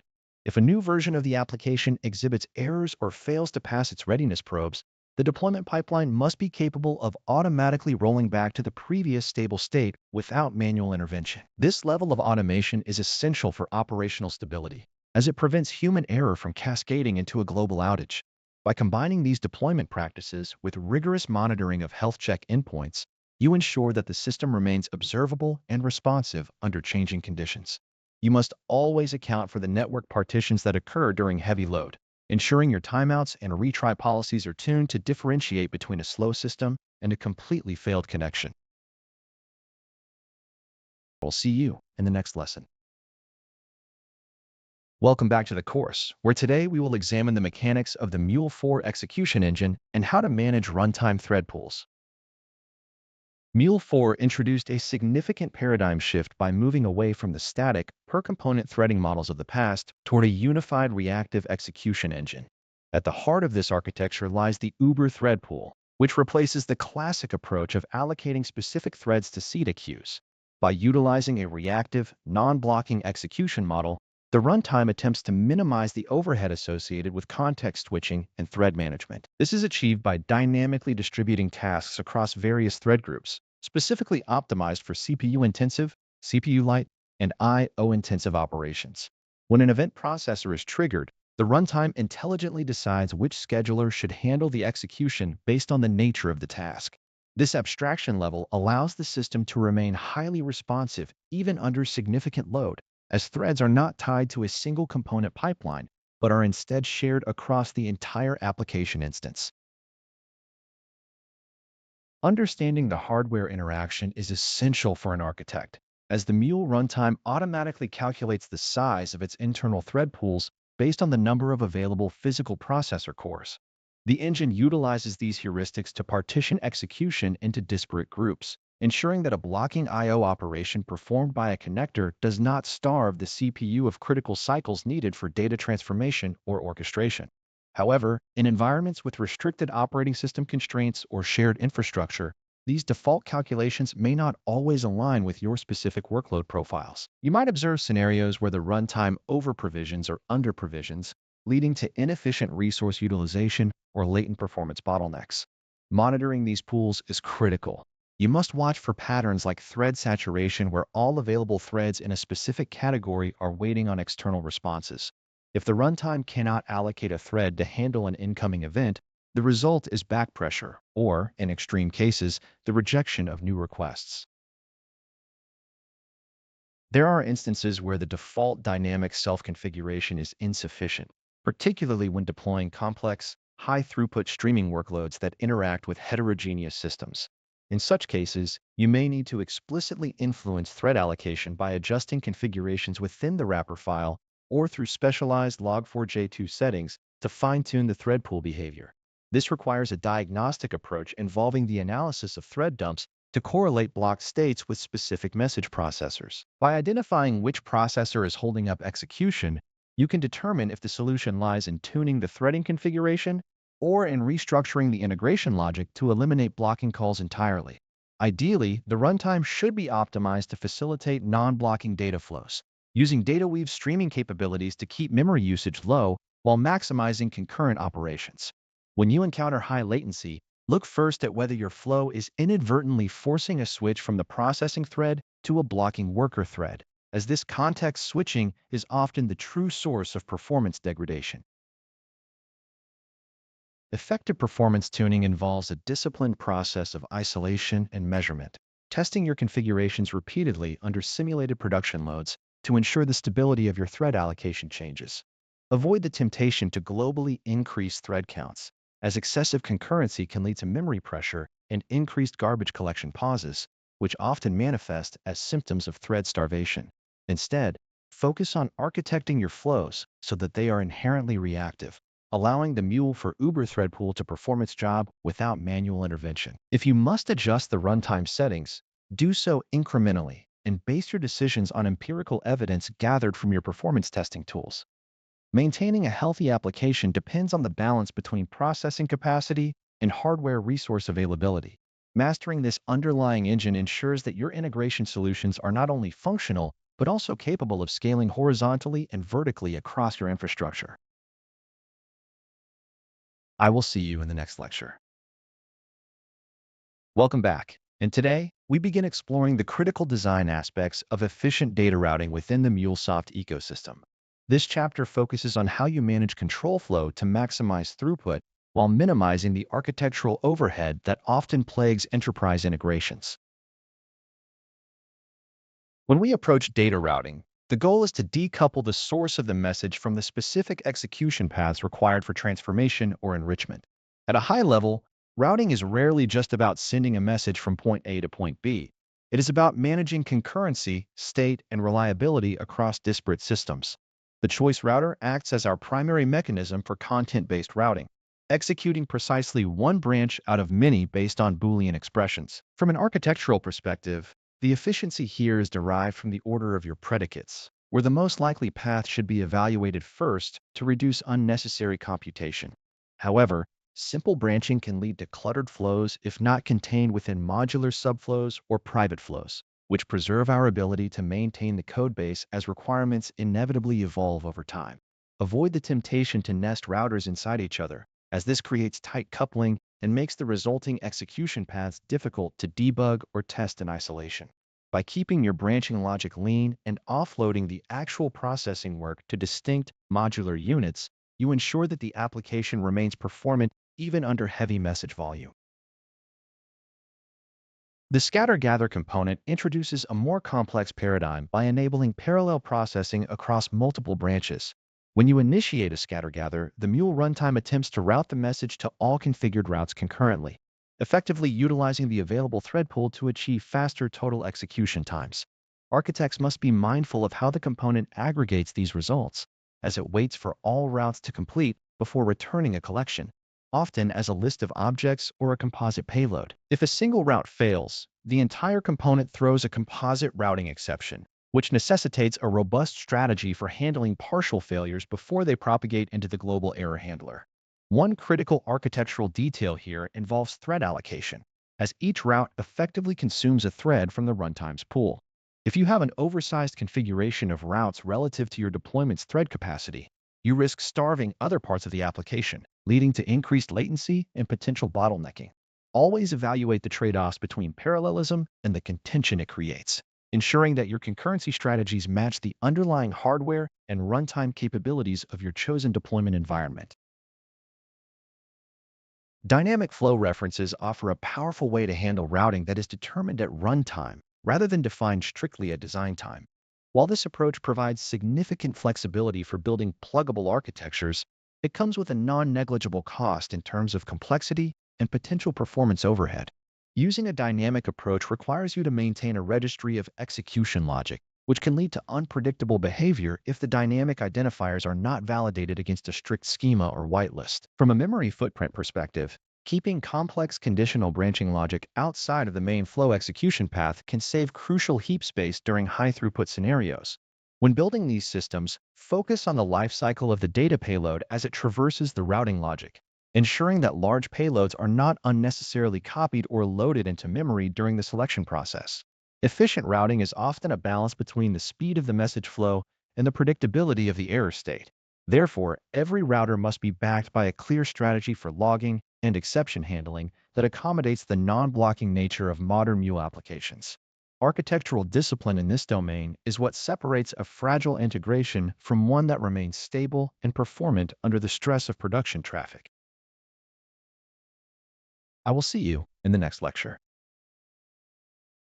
Welcome back. We are now turning our technical focus towards the internal mechanics of the DataWeave 2.0 transformation engine. In this lesson, we will deconstruct how the engine manages memory allocation, payload buffering, and the impact these processes have on your overall runtime stability. The DataWeave engine operates primarily through a streaming transformation model, which is fundamentally designed to handle datasets that would otherwise exhaust the Java heap if treated as monolithic objects. When we talk about off-heap memory management in this context, we are referring to the engine's ability to allocate memory outside the standard JVM heap to store intermediate transformation state. This strategy is critical because it prevents the garbage collector from having to scan massive object trees, which often leads to the infamous stop-the-world pauses that can compromise system latency. By utilizing memory-mapped files and direct buffers, DataWeave maintains a degree of independence from the Java garbage collector, allowing it to process payloads that are significantly larger than the available heap size.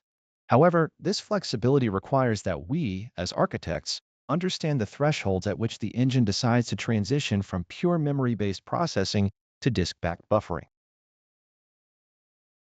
When the transformation engine encounters payload sizes that exceed the configured internal in-memory thresholds, it intelligently offloads data segments into a disk-backed buffer cache.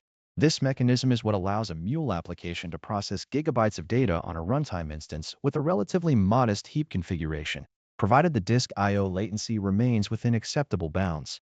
It is important to realize that while this provides resilience, it does not absolve the architect of the responsibility to design efficient scripts. Every piece of data held in a variable, specifically when using intermediate assignments, consumes space that contributes to the overall memory pressure.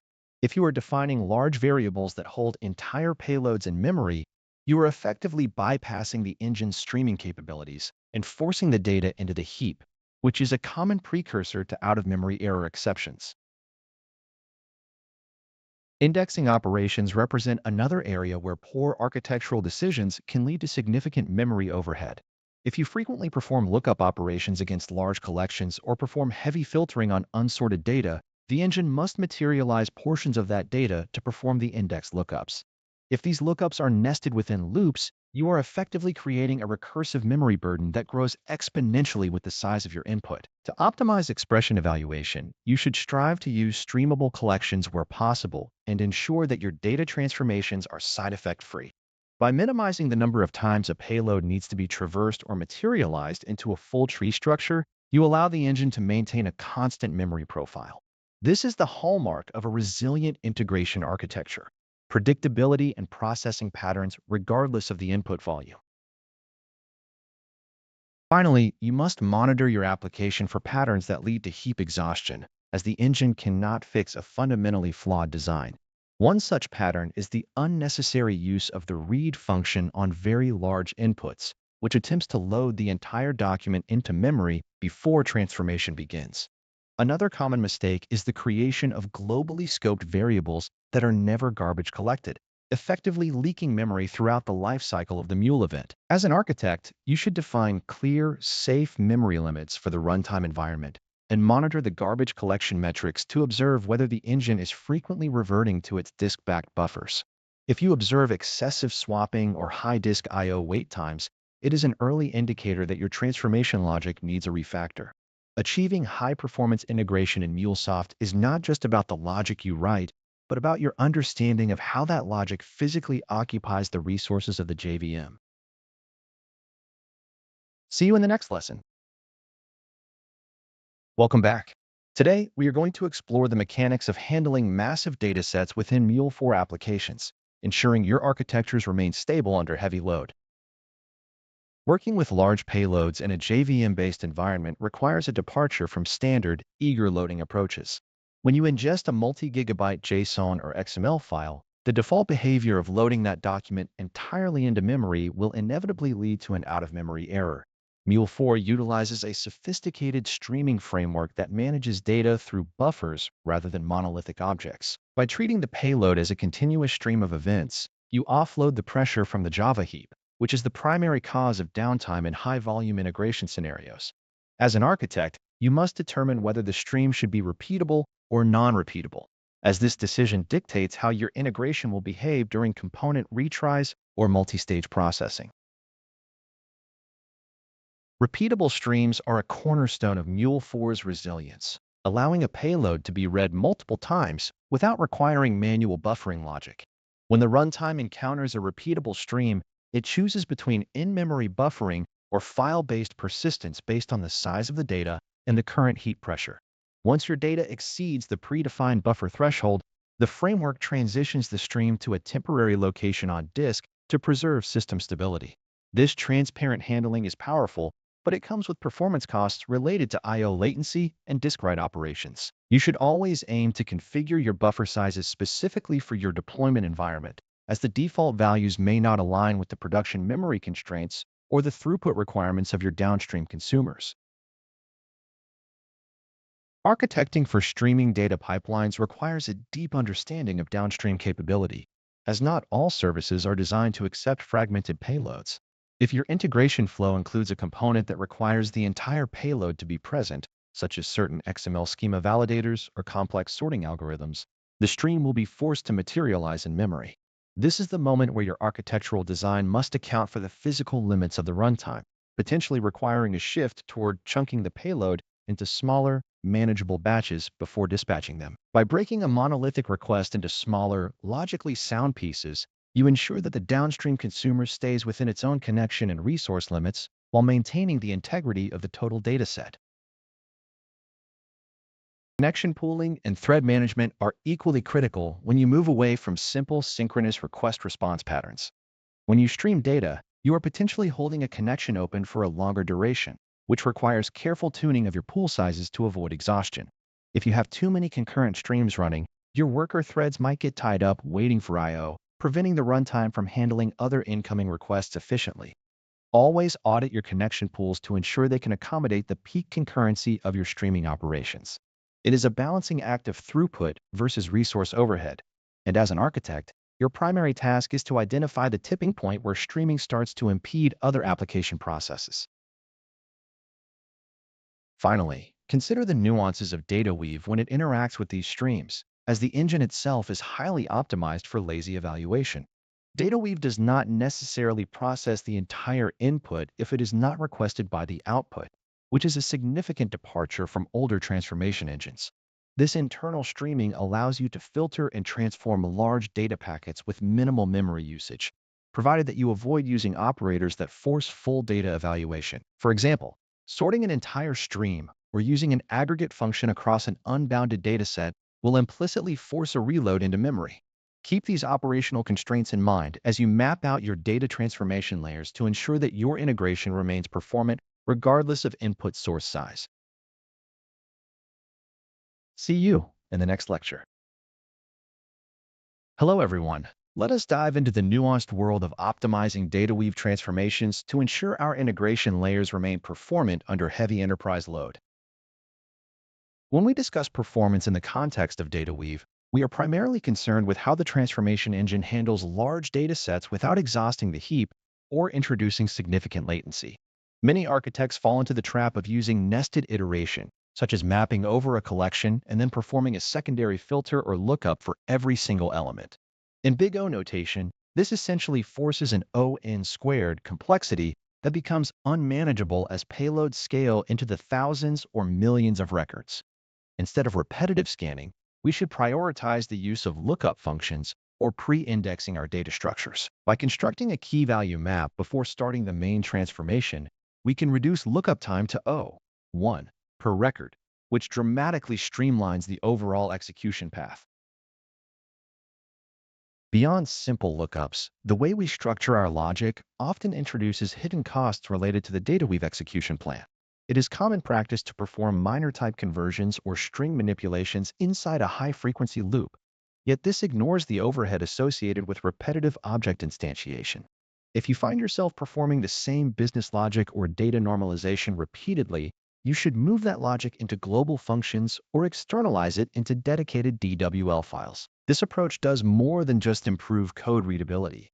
It allows the DataWeave compiler to optimize the internal representation of these functions. Additionally, avoiding flat maps when a simpler reduction or projection suffices can save countless processing cycles during runtime. Another critical area for the architect is understanding how to leverage the language features to handle recursion safely without hitting Stack Overflow limits. In scenarios where you must process tree-structured data or perform complex iterative transformations, tail recursive algorithms are your best defense. Since DataWeave does not manage infinite stack depth, writing your code to be tail recursive ensures that the engine can optimize the call frame, effectively treating the recursion as a loop. This is particularly relevant when flattening deeply nested XML or JSON structures for a legacy output format. Relying on these patterns means you are not just writing code that works, you are writing code that respects the memory boundaries of the underlying JVM. We must also address the importance of avoiding manual type conversions whenever possible, as these are often implicit performance bottlenecks. You might be accustomed to explicitly casting types for every field, but casting carries a cost as the engine must validate the schema at every step of the mapping process. Whenever your requirements allow, work with the native types produced by the reader properties, as these are already optimized for retrieval. Furthermore, when you identify a bottleneck in your transformation, use the DataWeave execution plan view to isolate which step is consuming the most cycles. This insight allows you to replace heavy, blocking operations with streaming variants that keep only the necessary context in memory. Think of your mappings as data pipelines rather than static scripts. If you're not careful, a single complex transformation can act as a massive memory sink for the entire application. Architecting for performance requires a shift in mindset, where we treat every operation as a potential cost center. By externalizing logic, utilizing indexing to turn nested loops into constant time lookups, and enforcing tail recursion, you create a robust layer that can handle enterprise data volume. Remember that the goal is to minimize the processing effort for every single byte that flows through your integration. Applying these techniques consistently will lead to faster response times, more stable memory usage, and ultimately, a more reliable architecture. See you in the next lecture. Welcome back to our exploration of advanced transformation techniques. Today, we focus on handling complex, non-standard enterprise data structures within a MuleSoft environment. In an ideal world, all your integration endpoints would communicate using consistent, clean JSON or XML. However, the reality of enterprise architecture often involves bridging modern API-led ecosystems with legacy systems that still rely on COBOL copybooks, EBCDIC encoding, or highly specific fixed-width file formats. When you encounter these structures, standard transformation logic fails, and you must leverage the specific capabilities of DataWeave combined with flat file definition files. Successfully architecting for these formats requires a deep understanding of structural boundaries, record segmenting, and the intricacies of character encoding that often plague legacy integration projects. A flat file definition, or FFD, is the primary tool available to you for mapping files where positions rather than tags delineate data. When defining an FFD, you are essentially creating a formal schema that informs the DataWeave engine how to interpret a stream of bytes. You must be precise when defining segments, as the parser relies on exact offsets or specific identifier patterns to differentiate between a header, a detail line, and a trailer record.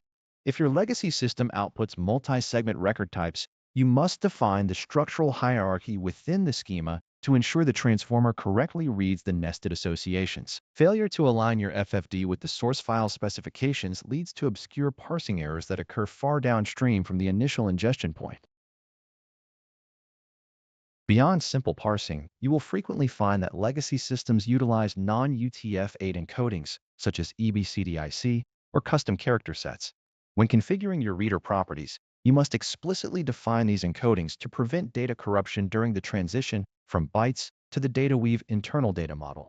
If you ignore encoding settings, you will likely perceive hidden artifacts in your mapped output, which may not manifest as failures, but as subtle data quality issues. Furthermore, you should enforce strict validation rules as early as possible in your transformation pipeline to reject malformed records before they reach your heavy processing logic.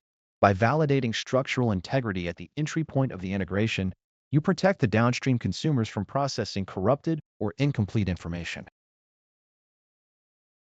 In dealing with industry-standard formats like EDFACT or ASCII-X12, you are moving away from positional files and into the realm of hierarchical, tokenized structures. These standards are famously verbose and demand a disciplined approach to mapping, as every element and composite is defined by strict syntax rules. Your task as an architect is to translate these hierarchical nodes into a canonical model that your organization can consume as simple JSON. Avoid the temptation to perform one-to-one mapping directly to your internal database structures, as this tightly couples your API to the legacy format. Instead, use a two-step transformation approach where the complex legacy document is normalized into an intermediate enterprise model first. Memory management becomes a significant concern when dealing with massive EDI batches or large flat files within your transformation flows. You should configure your reader properties to utilize streaming whenever possible to avoid loading the entire payload into the JVM heap. Consider the structural anomalies you might face, such as varying record lengths or missing optional fields, and account for these in your FFD schema using appropriate cardinality settings. Advanced writers in DataWeave also allow you to control how the output is serialized, enabling you to mirror the legacy format for reverse compatibility when necessary. Maintaining a clean separation between the interface format and your internal domain model is the cornerstone of a resilient integration architecture. By mastering these techniques, you ensure that your platform remains the flexible conduit that connects disparate systems, regardless of the age or complexity of the underlying data formats. I will see you in our next session.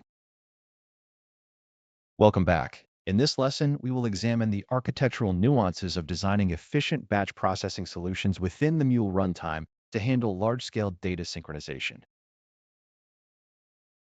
When we talk about batch processing in MuleSoft, we are specifically addressing the necessity to transition from synchronous request-response paradigms to asynchronous record-oriented processing. The batch job component is not merely a loop. It is a sophisticated engine designed to handle massive volumes by breaking data down into manageable blocks. As architects, our primary concern is the lifecycle of these records. The input phase, which loads the data, must be handled with extreme care regarding memory overhead. We use streaming to read large datasets into the batch job, ensuring that we do not load millions of objects into the heap all at once. If we fail to respect the boundaries of memory management during this initial phase, the application will experience instability, particularly in resource-constrained environments like Cloud Hub workers. Once the data is ingested, the execution transitions into the process phase, which is where the real horizontal scaling occurs. Mule uses a multi-threaded model where records are processed in these blocks we mentioned earlier. Tuning the block size is an exercise in finding the equilibrium between throughput and resource utilization. A block size that is too small increases the overhead of the batch management mechanism, while one that is too large can lead to extended latency and potential timeouts when interacting with downstream systems. We must also consider the persistent state storage that Mule uses to keep track of record processing status. Every record is tracked, moving through a persistent queue that survives application restarts, which is a significant advantage over simple loops or parallel for each constructs.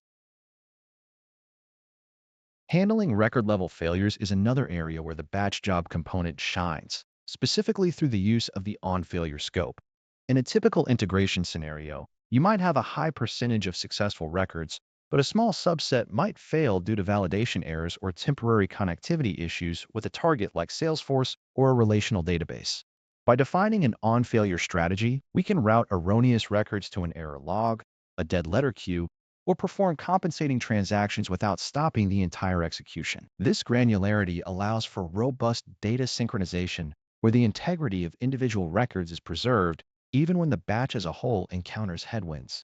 We are moving away from monolithic processing where a single error causes a complete rollback. The final phase involves committing the process data if required or performing bulk upsert operations. This is where we reach the pinnacle of efficiency. Rather than performing individual API calls for every record, which would cripple the target system's performance, we aggregate the results and commit them in bulk. Architects need to be acutely aware of how these batch processes impact the overall runtime health. If we configure a batch job to run with too many concurrent threads, we risk saturating the CPU and starving other processes, such as real-time API request handlers. Monitoring is therefore not optional. It is a critical component of a responsible architectural design, ensuring that our batch workloads don't degrade the performant API landscape we have painstakingly built. We also need to consider out-of-sequence processing dependencies, which are inherently challenging in a multi-threaded environment. If record B depends on the outcome of record A, we cannot simply rely on the default parallel execution model of the batch job. In these instances, we might consider partitioning our data or utilizing specific filtering logic to ensure that dependencies are met. However, if the business requirements demand strict order, one might question if a batch job is the appropriate tool or if a serial message processing approach is more suitable. As architects, our job is to map the technical capabilities of the batch framework to the actual business needs, ensuring we don't force a complex tool into a simple, albeit sequential, integration gap. Finally, let us reflect on the persistent storage overhead. Because Mule maintains the state of each element in the batch, there is a disk I/O cost associated with these operations. In high-throughput architectures, this persistent storage must be provisioned appropriately, particularly on-premises or within Runtime Fabric, to prevent bottlenecks. Understanding these mechanics allows us to build systems that are not only performant in terms of raw throughput, but also resilient to the inevitable fluctuations in data volume. By balancing thread pools, memory consumption, and persistent state management, we create a predictable, reliable, and scalable integration layer. This is the hallmark of professional architecture, understanding the deep mechanics well enough to optimize for the real-world constraints of your deployment environment. I look forward to our next session. Welcome back to our exploration of reliable messaging architectures within Mule applications. When we design intra-application communication, the choice between transient and persistent VM queues remains a critical architectural decision that directly impacts system stability. Transient queues operate entirely in memory, offering the lowest possible latency for message exchange because they avoid the overhead of disk I/O operations. However, this performance gain comes at the cost of durability, as any unexpected node restart or JVM crash results in the immediate and permanent loss of all messages currently sitting in memory. In a clustered environment, memory-only queues are naturally isolated to the specific worker node, meaning that message handoff is not inherently distributed across the entire cluster unless you explicitly manage the distribution logic. For telemetry data or low-value events where speed is paramount and occasional loss is acceptable, transient queues are often the preferred approach. You must decide whether the trade-off of speed over reliability aligns with your specific integration requirements and non-functional constraints. Persistence becomes the necessary trade-off when your integration architecture mandates zero message loss during unforeseen failure scenarios such as node failovers or application crashes. By configuring VM queues for persistence, the Mule runtime offloads the message stored at disk, ensuring that the state of your integration flow survives unexpected technical disruptions.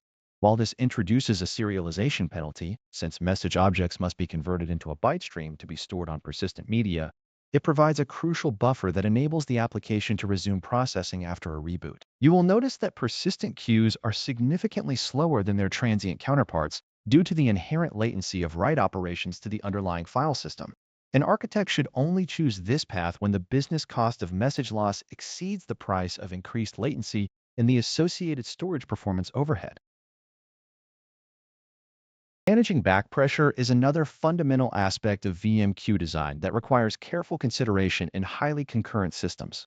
When a consumer node is overwhelmed or cannot keep up with the producer rate, persistent VMQs can naturally act as a throttle by saturating the disk or reaching configured memory limits. You must carefully analyze the queue sizing limits to prevent the runtime from running out of heap space or disk volume quotas, which could trigger a cascading failure across the application. Furthermore, in multi-worker consumption patterns, you should account for how different nodes contend for the same persistent resource, as this can lead to locking strategies that impact overall system throughput. These back pressure behaviors are desirable to prevent system memory exhaustion, but require thorough performance testing under peak load to ensure that the recovery time objective remains within acceptable bounds. Serialization mechanisms deserve special attention because the ability to store messages persistently depends heavily on the objects being serializable. Complex objects that contain non-serializable references will cause the VM queue to fail during the persistence phase, potentially crashing the specific flow or triggering an error handler. As an architect, you should advocate for the use of simple, lightweight data structures that are easily representable in binary format to minimize the performance impact of this serialization overhead. Avoid passing large, heavy object graphs across VM queues if your design calls for persistent storage, as the serialization-deserialization cycles will quickly become a bottleneck. By maintaining a clean separation between the data being transferred and the state of the integration flow, you ensure that the communication bridges remain both reliable and performant. In clustered deployments, the distinction between local and cluster-aware storage becomes paramount for the integrity of your messaging fabric. While VM queues are conceptually designed for communication within the same application space, their interaction with the underlying runtime cluster dictates how state is managed during horizontal scaling events.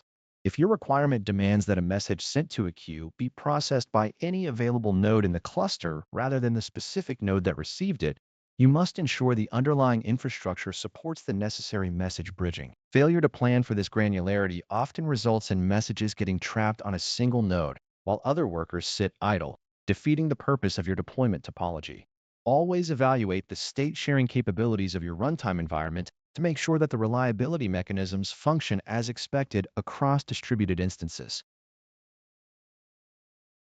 See you in the next lecture. Welcome to the chapter on advanced messaging. In this section, we will master the intricacies of Anypoint MQ topologies to build resilient, asynchronous integration layers. Anypoint MQ is a multi-tenant, cloud-based messaging service that provides the backbone for decoupled architectures within the Anypoint platform. When we discuss messaging topologies, we are fundamentally talking about how components communicate without requiring immediate synchronous responses. In a typical enterprise setup, you often find yourself choosing between standard queues and FIFO queues, depending on your specific business requirements. A standard queue provides high-throughput messaging where order is generally preserved but not strictly guaranteed across all scenarios. Conversely, FIFO queues ensure that the sequence of messages is strictly maintained, which is critical for financial transactions or stateful processes where the order of operations governs the final outcome. Choosing the right queue type is the first step in aligning your infrastructure with the non-functional requirements of your distributed system. Beyond simple queue selection, the implementation of exchanges creates the foundation for complex publish-subscribe patterns. An exchange acts as a message router that allows a single producer to send a message once, while multiple consumers can subscribe to that message via bound queues.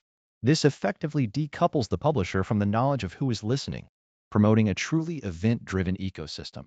Architects must carefully design these bindings to ensure that messages reach the intended downstream applications without introducing unnecessary latency or circular delivery loops. By leveraging exchanges, you can architect sophisticated routing logic that facilitates multi-channel event propagation without cluttering your application logic with destination management concerns. Reliability and message lifecycle management are equally significant when considering the constraints of cloud-native environments. Features such as time-to-live settings allow us to discard aged messages that are no longer relevant, thereby preventing stale data from impacting downstream processing. Similarly, delivery delay settings provide a mechanism to throttle message consumption or allow for external system synchronization before a message becomes visible to consumers. The configuration of maximum delivery attempts and the subsequent transition to dead letter queues serves as a key error containment strategy. We define these thresholds to ensure that intermittent failures do not cause permanent message loss, while ensuring that poison messages that fail validation are isolated and inspected. Scaling your messaging infrastructure requires a look at throughput limits and the nuances of long polling behavior. Long polling reduces API calls and costs by allowing the consumer connection to remain open until a message arrives, minimizing the overhead of constant network round trips. When planning for global deployments, you must account for the infrastructure requirements associated with cross-region messaging. Since Anypoint MQ is region-specific, designing for cross-region data movement implies that you must handle the orchestration of message persistence and retrieval across regional boundaries. This requires a strategy that balances the need for low-latency access with the constraints of asynchronous propagation across the Anypoint control plane's regional instances. Designing for elasticity also means making intelligent decisions about message grouping. By grouping messages, you ensure that a set of related messages is processed by the same consumer instance, which is vital for maintaining context in state-heavy applications. As you analyze the throughput requirements for your specific use cases, ensure your architecture accounts for the default limits of the platform while planning for capacity bursts. Decoupling your distributed APIs through these robust messaging topologies significantly enhances the overall resilience of your integration landscape. It allows our systems to absorb traffic spikes and recover gracefully from temporary outages in downstream services by maintaining a persistent buffer of events. I look forward to discussing how these patterns integrate with your broader deployment strategy in our next focus. Welcome back.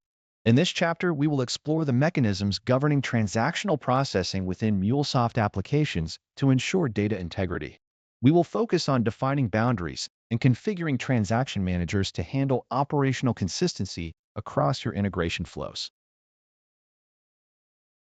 When we approach transactional processing, we are essentially defining an atomic unit of work where multiple operations must either all succeed or all fail together. In an integration context, a transaction typically involves interacting with a resource like a database or a message broker. MuleSoft provides a robust framework to manage these units of work through defined transaction managers. As an architect, you must decide how these operations should behave when invoked within a specific flow. If a flow involves a database update and a message queue publication, you need to determine if both should be bound by a single lifecycle. Without explicit configuration, operations often fall into auto-commit modes, which, while simple, are rarely sufficient for complex enterprise requirements. To implement successful transactional boundaries, you first select the appropriate action for the transaction. The always begin action is useful when you want to ensure a transaction starts regardless of the existing context. Conversely, join if possible allows your component to participate in an existing transaction if one is present, which is essential for modularizing flows. Finally, the not supported action explicitly isolates a component from any transactional context, which is often necessary when performing logging or secondary lookups that should not impact the primary unit of work. These choices define the runtime behavior of your application under load and failure conditions. Understanding these settings is not just about configuration. It is about guaranteeing that your system reaches a predictable state regardless of external volatility. Rollback mechanics and error handling are the two sides of the same coin when we discuss transactional boundary integrity.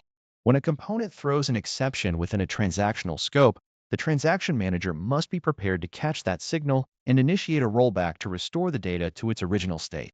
You should think of the transaction manager as a safeguard that prevents partial updates, such as a database record being saved while the subsequent message queue publication fails. If you do not configure your transaction settings correctly, you risk orphaned records or duplicate messages, both of which are common triggers for data corruption in distributed systems. Your design must account for what happens when a connection is lost, and the transaction manager itself must be configured to handle these interruptions gracefully. Reconnection strategies complement your transaction manager configuration by defining how the runtime should respond to transient connectivity failures. A common architectural error is ignoring the interplay between the timeout settings of your transaction and the retry count of your connection strategy. If a transaction hangs because the database is unresponsive, you must have a clear strategy on how long the runtime should wait before marking the operation as a failure. We aim for a design where the transaction is safely rolled back during these timeouts rather than left in a dangling state that consumes thread resources. Effective architects balance these settings to ensure that the system maintains high availability while strictly enforcing the consistency requirements defined by the business domain. Strict compliance with data integrity standards requires a sophisticated understanding of how these local transaction managers interact with the Mule runtime. You are responsible for ensuring that the chosen strategy aligns with the specific capabilities of your resources, such as JMS providers or JDBC data sources. When designing these flows, always map out the life cycle of a message as it traverses your processors and identify every branch that could potentially break the atomic nature of the operation. By clearly defining these boundaries at design time, you eliminate the ambiguity that often leads to inconsistent states during unexpected runtime exceptions. Remember that data integrity is not an accidental property of an application. It is the deliberate result of structural design. See you in the next lecture. Hello. Let us look at the mechanics behind distributed transactions in a MuleSoft environment. We will examine how to achieve atomic operations across disparate systems using the two-phase commit protocol. In distributed systems, the requirement to maintain data consistency across multiple heterogeneous resources, such as a relational database and a message broker, often leads engineers toward XA transactions. An XA transaction acts as a global coordinator that ensures all participating resources either commit their changes or roll them back together. When you configure this in Mule, you are essentially initiating a two-phase commit protocol that involves a preparation phase and a commit phase. During the prepare phase, the transaction manager asks each resource if it is ready to commit, and if all participants agree, it proceeds to the commit phase. This sounds elegant in theory, but it introduces significant locking overhead because resources must hold locks on records until the entire distributed transaction is finalized. As an architect, you must weigh this requirement for strict consistency against the resulting performance penalties and the risk of resource blocking if one participant fails to respond promptly. To facilitate these transactions, you might interact with the Bitronix Transaction Manager, which provides the necessary orchestration for JTA-compliant resources. When you integrate a database using an XA-compliant JDBC driver alongside a JMS provider, the Transaction Manager tracks the status of each branch of the transaction. If a failure occurs during the commit phase, you encounter what we call in-doubt transactions, where the transaction manager cannot determine the outcome for a specific resource. This necessitates the use of persistent transaction logs that the server can inspect upon restart to recover the state and either complete or roll back the pending operations. Heuristic exceptions occur when a resource makes a unilateral decision to commit or abort without the explicit instruction of the global transaction manager, often leading to data inconsistencies that require manual intervention or sophisticated compensating logic to rectify. These complexities demonstrate why distributed XA transactions should be treated as a last resort in modern integration design. The overhead of managing these distributed states is rarely trivial, as it requires specialized infrastructure configurations and high network reliability between the participating nodes. If your system depends on a high frequency of updates, the latency introduced by coordinating two-phase commits will likely become a bottleneck, limiting throughput and increasing the chance of deadlocks.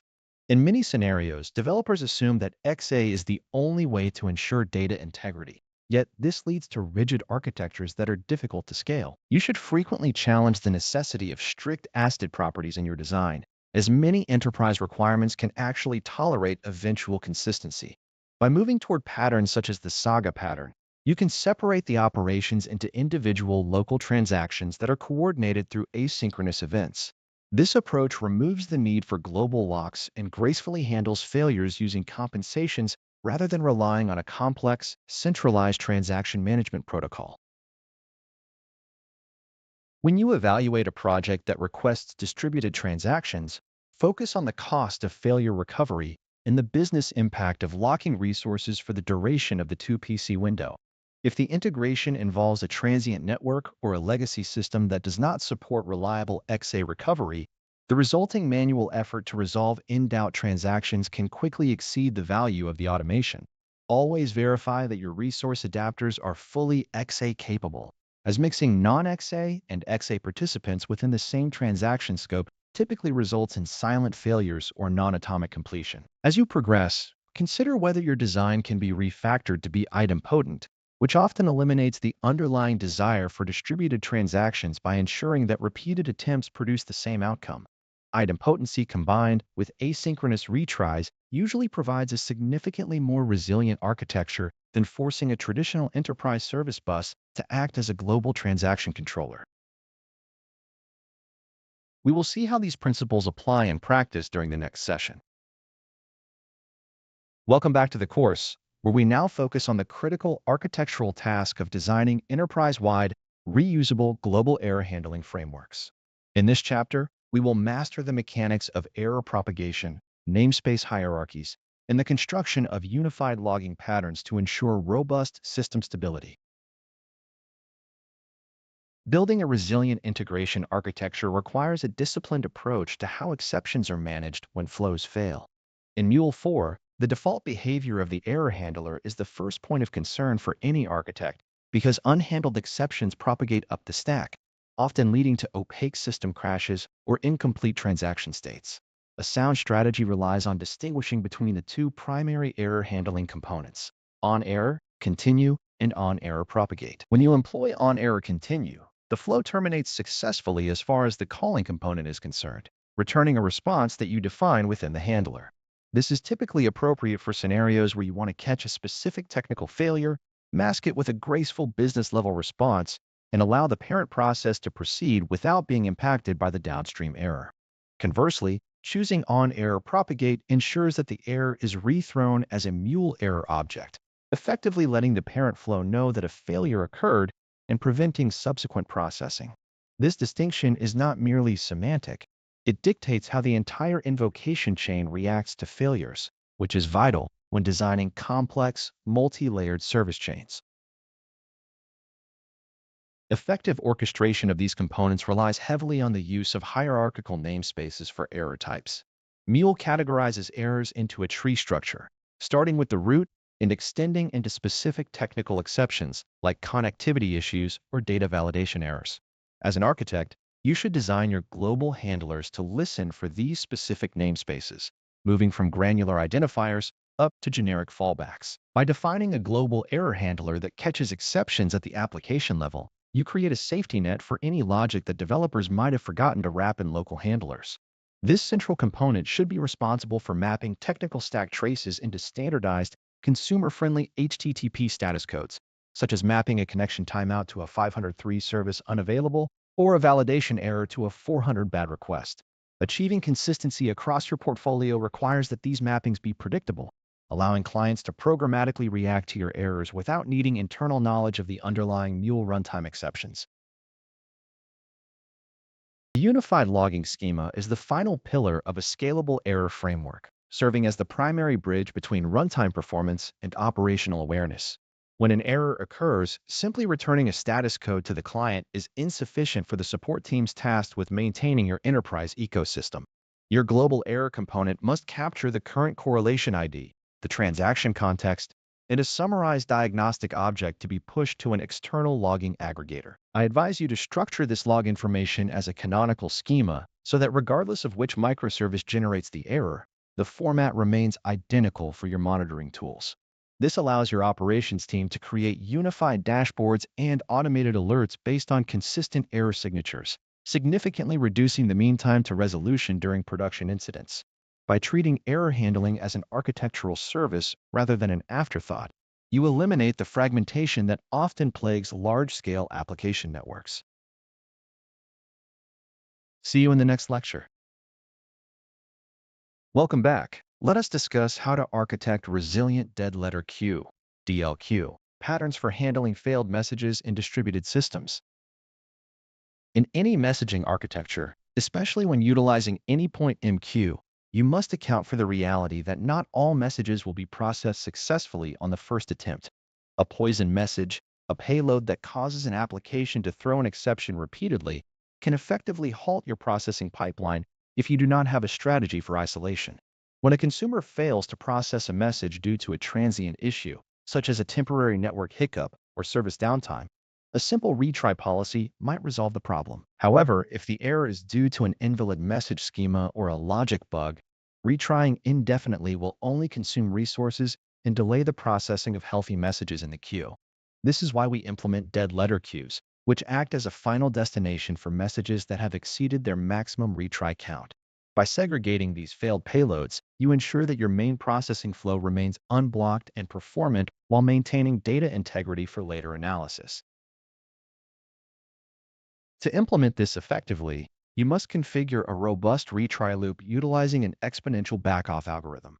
A linear retry interval can often overwhelm a downstream system that is already struggling, potentially exacerbating an outage rather than allowing time for recovery. Exponential backoff increases the delay between attempts, giving the target system breathing room to recover from intermittent blips. You should define a maximum number of delivery attempts after which the broker automatically moves the message to the configured DL queue. This transition needs to be treated as a first-class operational event, ensuring that you enrich the message metadata before it hits the archive, including information such as the source queue, the timestamp of the last failure, the exception details, and the host identifier provides necessary context for your support teams. Without this telemetry, debugging in a distributed environment becomes an exercise in frustration as you struggle to reconstruct the history of an isolated failure. Once a message resides in the DL queue, your architecture must provide a path for visibility and remediation rather than treating it as a digital graveyard. Your operational workflow should naturally include alerts that trigger when the DL queue depth exceeds a certain threshold, notifying system owners that manual intervention is required. Architects need to design for inspection, allowing developers or operators to view the payload, examine the error logs associated with that specific message, and determine the root cause. Sometimes the solution might involve correcting the data payload itself before resubmitting it to the primary queue. Other times, it requires a hotfix to the application code, followed by a bulk reprocessing of the messages. By building a deliberate reprocessing capability into your integration design, you treat the DLQ as a managed exception handling component rather than a passive storage bin. Data accountability necessitates that you track the lifecycle of each message, particularly those that fail. Even after a service recovers and a message has been successfully reprocessed, retaining an audit trail is critical for compliance and performance monitoring. You should store the original error metadata alongside the successful processing confirmation so that you can identify patterns such as frequent failures during specific times of day or originating from specific producers. This proactive approach to error management shifts the architectural focus from merely preventing failures to gracefully handling them. If you fail to design these pipelines with DLQs, you leave your system vulnerable to total blockage, as one corrupted message can effectively act as a persistent bottleneck. Resilient architecture is not about building a system that never fails, but about building one that fails in a controlled and observable manner. I will see you in the next lecture. Welcome back to our exploration of enterprise security, where we shift our focus toward the architectural implementation of OAuth 2 within the Anypoint Platform. In this session, we will examine how to orchestrate a robust identity management ecosystem by leveraging external OpenID Connect providers to secure your API landscape. When we approach the task of securing APIs, we must move beyond simple credential passing and adopt a standard delegation framework like OAuth 2. The primary architectural objective is to establish a centralized identity provider that offloads authentication responsibilities from our API implementation.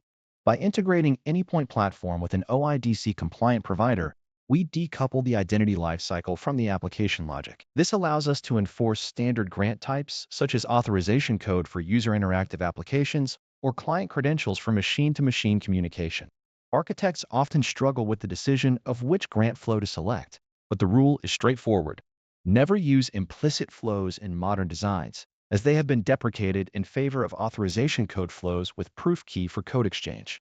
Designing these flows correctly involves mapping external identity claims directly into the token structure, allowing our Mule applications to make authorization decisions based on verified scopes rather than legacy headers. Once the token is acquired by the client, the architecture must validate its integrity before granting access to sensitive downstream resources. We essentially have two distinct approaches for this validation process, each carrying different performance and operational trade-offs. The first is online validation, where the Mule runtime makes a synchronous network call to the identity provider to verify the token state via a validation endpoint. This ensures that revoked tokens are caught immediately, but it introduces a significant latency tax and a hard dependency on the availability of the external provider. Alternatively, we can utilize offline cryptographic validation by processing JSON web tokens signed with a private key. By configuring our API gateways to consume public keys via a JWKS endpoint, we can verify tokens locally using standard cryptographic libraries, which drastically reduces latency and increases the reliability of our security perimeter. Selecting between these two topologies requires a careful evaluation of your non-functional requirements regarding performance and consistency.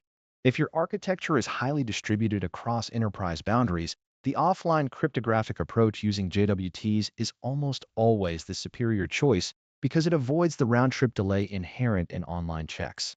However, this shift requires a robust strategy for key rotation and lifecycle management of the JWKOS endpoint. You must ensure that your caching strategy for these keys is properly configured to handle sudden rotation events without causing a cascade of unauthorized responses across your API ecosystem. Effective architects will design these systems by considering the maximum tolerable revocation delay versus the performance requirements of the high-value services sitting behind the API gateway. Beyond the mechanics of validation, one of the most critical aspects of this design is the translation of identity claims into application-level permissions. When the identity provider issues a token, it carries a set of claims that describe who the user is or what the application is authorized to do. Your architecture must include a mapping layer that translates these generic claims into granular scopes that the Mule API portal understands. By enforcing these scopes, you implement a policy of least privilege, ensuring that even if a token is compromised, the blast radius is limited to the specific operations allowed by those defined scopes. Centralized management of these client registration workflows and token exchanges is what ultimately transitions a collection of APIs into a secure, enterprise-grade integration fabric. I will see you in the next lecture. Welcome back. In this chapter, we will master the intricacies of implementing mutual TLS architecture to enforce zero-trust security across your MuleSoft landscape. Mutual TLS, or MTLS, represents a fundamental shift in how we approach perimeter security by demanding that both the client and the server present valid XPy49 certificates to establish a trusted connection. In a standard TLS handshake, the client verifies the server's identity, but remains anonymous to the backend. MTLS mandates a bidirectional authentication process that effectively eliminates reliance on shared secrets or network-level implicit trust. As an integration architect, you must envision a public key infrastructure, or PKI, where our Anypoint components act as both participants and verifiers in this cryptographic exchange. This practice ensures that even if an attacker manages to bypass a network firewall, they cannot initiate a conversation with an API or a microservice without a cryptographically signed identity issued by a trusted certificate authority. We move away from the traditional vulnerable model of castle and moat security toward a model where every request is treated as untrusted until the handshake proves otherwise. To implement this effectively, we start by managing enterprise key stores and trust stores across the various layers of the architecture, including the dedicated load balancer, the Mule runtime, and any external service discovery endpoints. The key store holds the private key and the public certificate of the server, while the trust store contains the CA certificates used to validate the incoming client certificates. Architects often overlook the complexity of managing these stores in a containerized or automated environment, but doing so is critical for maintaining consistency. You must ensure that the cryptographic cipher suites configured on your Mule runtimes align with current security standards, disabling outdated or weak protocols like TLS 1.0 or 1.1. in favor of TLS 1.2 or 1.3. This rigorous configuration prevents man-in-the-middle attacks and ensures that the communication path between your API gateway and downstream systems is fortified against interception. Beyond the initial configuration, the real challenge lies in the operational lifecycle of certificates, specifically handling expirations and revocation. Certificates are not permanent tokens. They have a finite lifespan, and an expired certificate will cause silent failures that are notoriously difficult to debug in complex production environments. You need to design an automated renewal process, perhaps integrating with an enterprise vault or a secret management service to rotate these certificates before they expire. Furthermore, if a private key is compromised, you must be able to revoke the certificate immediately using certificate revocation lists, or CRLs, or through the Online Certificate Status Protocol, known as OCSP. These protocols allow the server to check the validity of a client certificate in real time, preventing high-privilege access using stolen credentials. Designing for these failure modes is what separates a robust enterprise solution from a fragile custom implementation. When we apply MTLS to a multi-layered API topology, we encounter the complexity of certificate propagation and handshake troubleshooting. In some scenarios, you might implement termination at the dedicated load balancer, where MTLS is handled externally, and the traffic is re-encrypted for the internal journey to the Mule runtime. In more stringent zero-trust environments, you may choose to handle the handshake entirely within the Mule runtime to maintain end-to-end encryption. As an architect, you must weigh the performance impact of these multiple handshakes against the security requirements of the data being transmitted. Whenever a connection fails during the handshake, it is usually because the trust chain is broken or the certificate presented by the client is not in the server's trust store. Mastering the ability to inspect these handshake logs and verify the certificate chain is a mandatory skill for successfully maintaining an MTLS-hardened integration estate. See you in the next lecture. Welcome back to this exploration of enterprise network security. In this lesson, we will examine the architectural components required to build a hardened perimeter around your Mule runtime environments. When we talk about the edge of your network, we're discussing the primary point of contact between the untrusted public internet and your internal architecture. An effective design mandates a multi-tiered DMZ approach, where public-facing endpoints are strictly separated from core business processes. A web application firewall sits at the very front of this topology to inspect incoming requests for common web vulnerabilities, such as SQL injection or cross-site scripting attempts, before they ever reach your Mule applications. By offloading these security checks to a dedicated WAF, you ensure that only validated, clean traffic is routed further into your internal network environment. This separation of concerns allows the underlying integration layer to focus on business logic rather than individual packet inspection and threat detection. Content delivery networks provide another essential layer by caching content geographically closer to the end user while simultaneously absorbing volumetric DDoS attacks. By routing public traffic through a CDN, you protect your origin infrastructure from being overwhelmed by a flood of malicious or even legitimate high-volume requests. Furthermore, the use of edge-level traffic management allows you to enforce strict ingress routing rules that define exactly which paths are reachable from external sources. You should treat the edge as a series of gates, where each gate enforces a specific security policy, such as rate limiting or origin verification, before allowing the payload to proceed. This multi-layered defense-in-depth strategy ensures that even if one component is compromised, the core infrastructure remains isolated and secure. Payload inspection is a critical, yet often overlooked, aspect of edge security that complements traditional network filtering. As requests pass through the edge, you must ensure that the content being passed into your APIs conforms to your established schemas and structural expectations to prevent unexpected behavior. If an attacker delivers a malformed XML or JSON payload meant to exploit vulnerabilities in your backend parsing logic, a well-configured edge will detect this mismatch and drop the request. By enforcing these checks at the perimeter, you prevent the propagation of malicious traffic into your secured internal systems. This is where the integration of your ingress management strategy with your overall security posture pays dividends in preventing structural vulnerabilities. Network isolation is the bedrock of this perimeter defense because it dictates the potential blast radius of any successful intrusion. By utilizing virtual private clouds and internal subnets, you can guarantee that your Mule runtimes do not have direct, raw connectivity to the public internet. Instead, all traffic must flow through your configured load balancers and security ingress points, which act as the final authority on what reaches your services.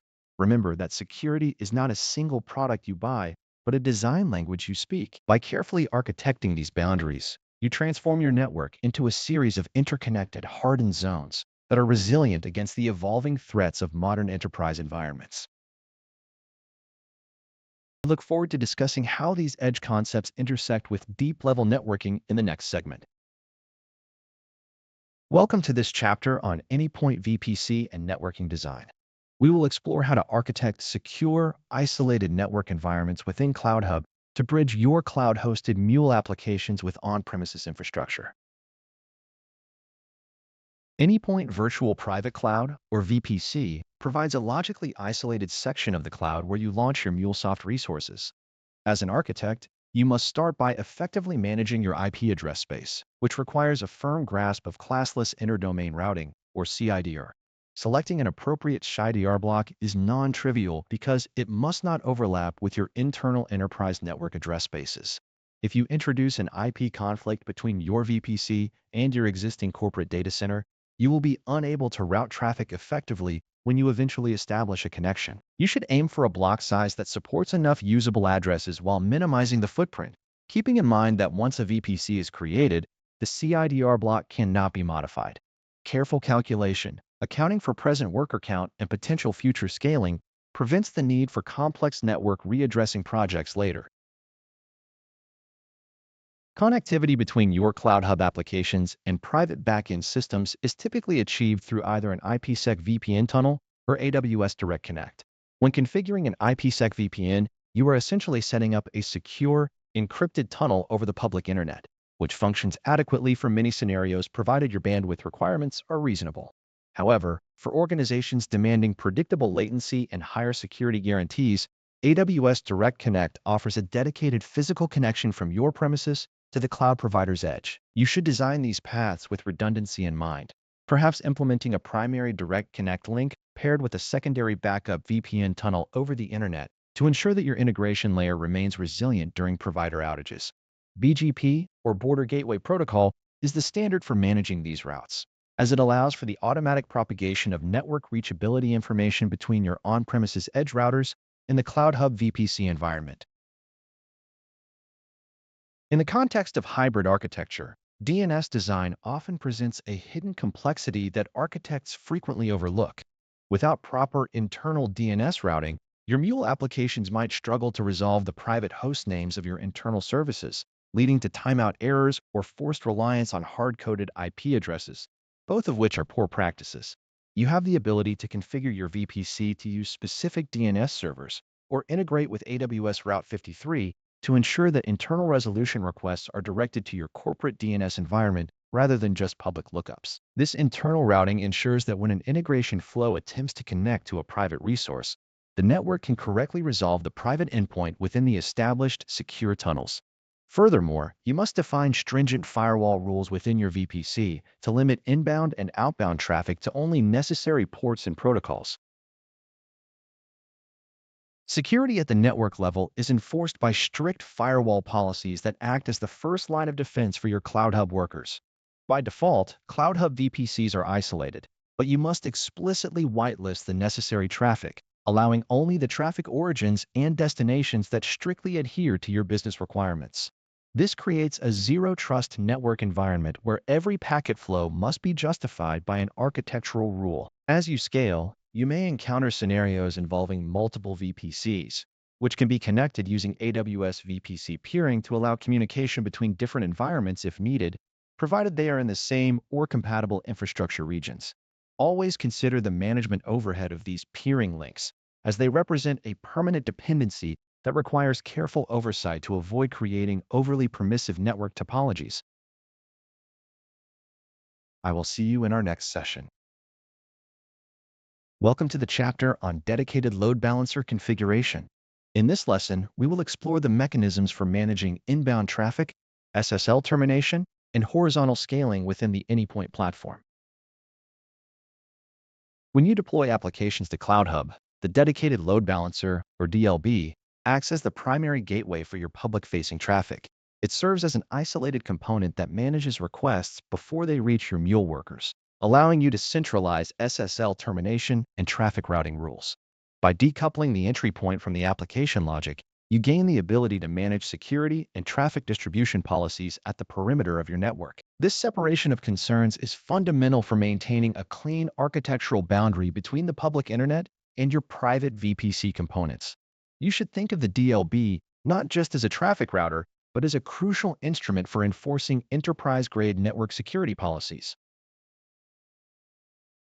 One of the most powerful features of the DLB is the ability to configure vanity domains and map custom SSL certificates.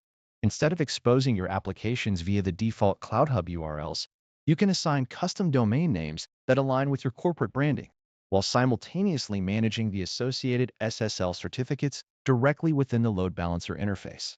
You can map multiple certificates to different endpoints, ensuring that each API service receives traffic over a secure, encrypted channel using host-specific certificates. This configuration becomes essential when you need to host multiple microservices under the same base domain while maintaining distinct trust relationships with your API consumers. Properly managing these certificates at the load balancer level ensures that your backend Mule runtimes do not need to negotiate the TLS handshake, effectively offloading that computational overhead from your application workers. Traffic management at the edge is significantly enhanced through URL mapping rules, which allow you to define sophisticated routing patterns using regular expressions. These mapping rules dictate how incoming requests are dispatched to specific applications based on the request path, providing a granular way to structure your API ecosystem. You can manipulate the URI path before it reaches the backend application or route specific subpaths to entirely different deployments. When designing these rules, you must consider the order of precedence, as the DLB evaluates mapping sequentially, and an incorrect priority can lead to traffic being routed to the wrong service. This pattern matching capability enables you to perform blue-green deployments or canary releases with minimal friction by simply updating the routing rules to point traffic toward a new version of an application as it becomes available.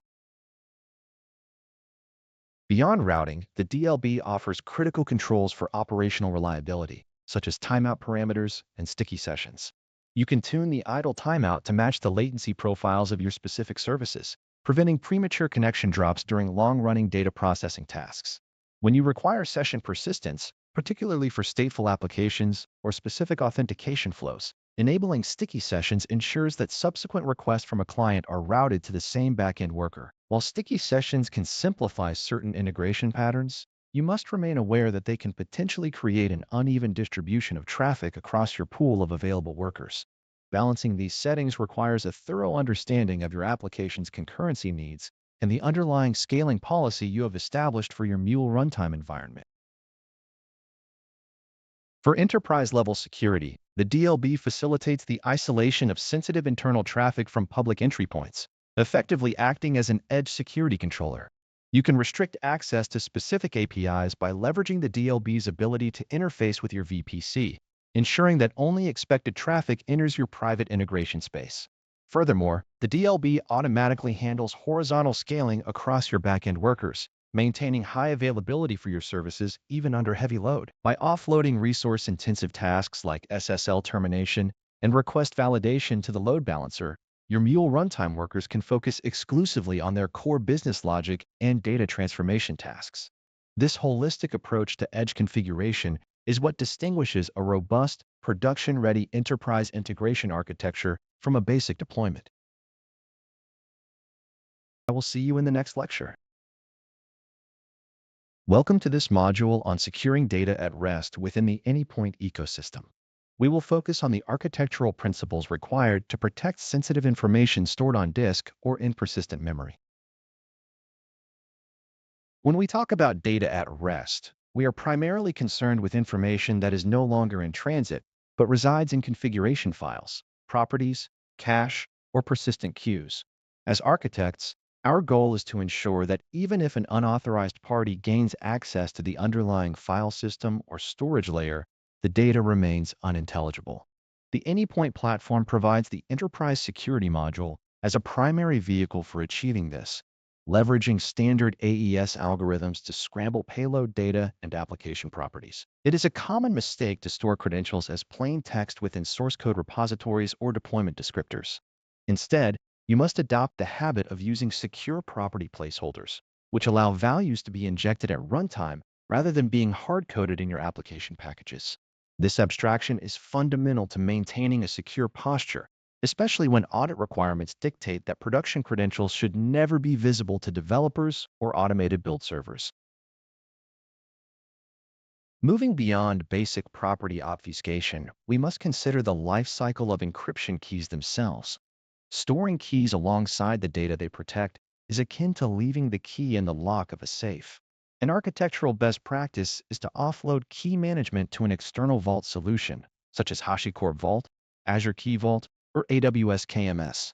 By integrating your Mule applications with these dedicated services, you centralize the control and rotation of your cryptographic material. This externalization ensures that your application code remains agnostic of the specific key values, relying instead on identity-based access to the vault. When dealing with distributed object stores, particularly those spanning multiple nodes in a cluster, persistence adds a layer of risk. You should enable persistent encryption for these stores, ensuring that the serialized data written to disk remains protected against physical access or storage snapshot breaches.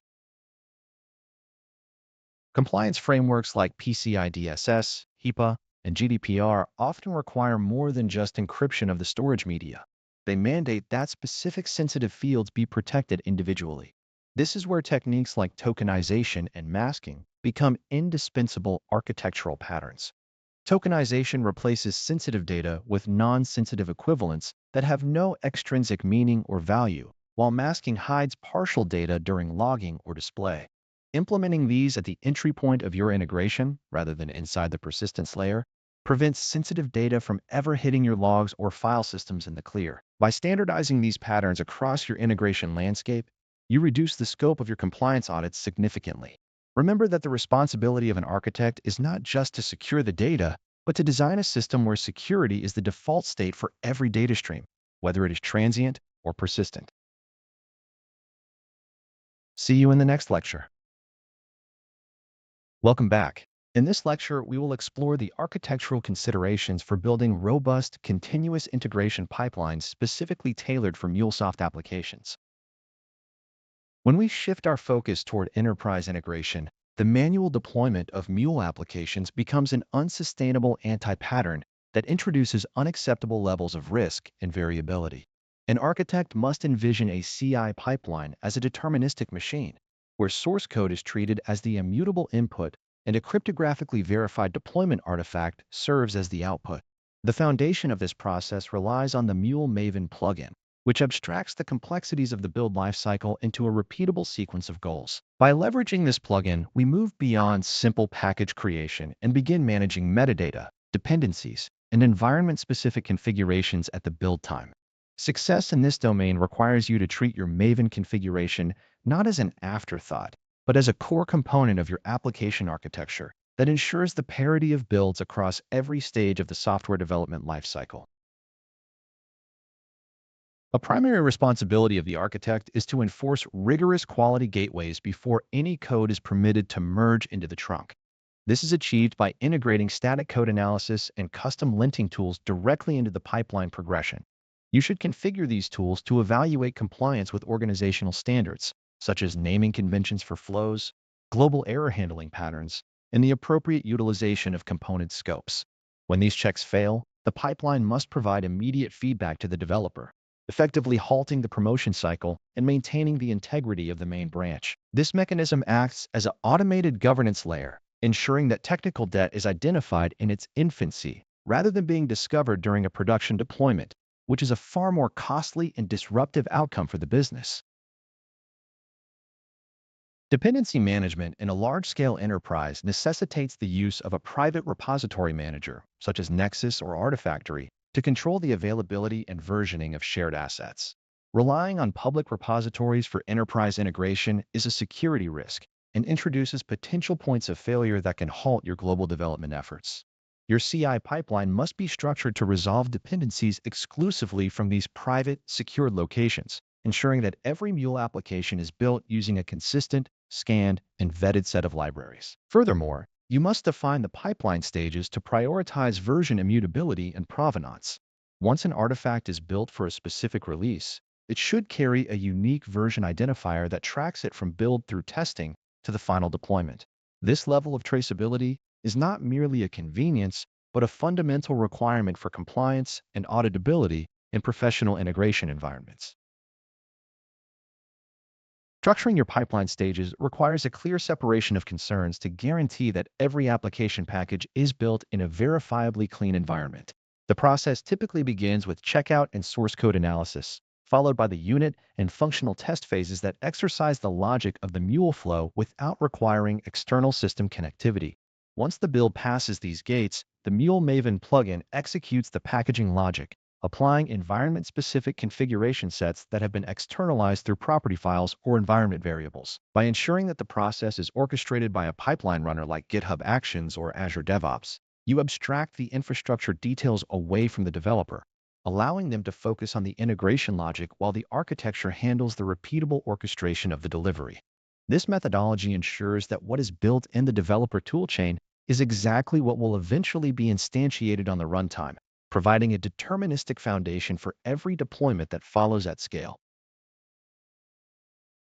See you in the next lecture.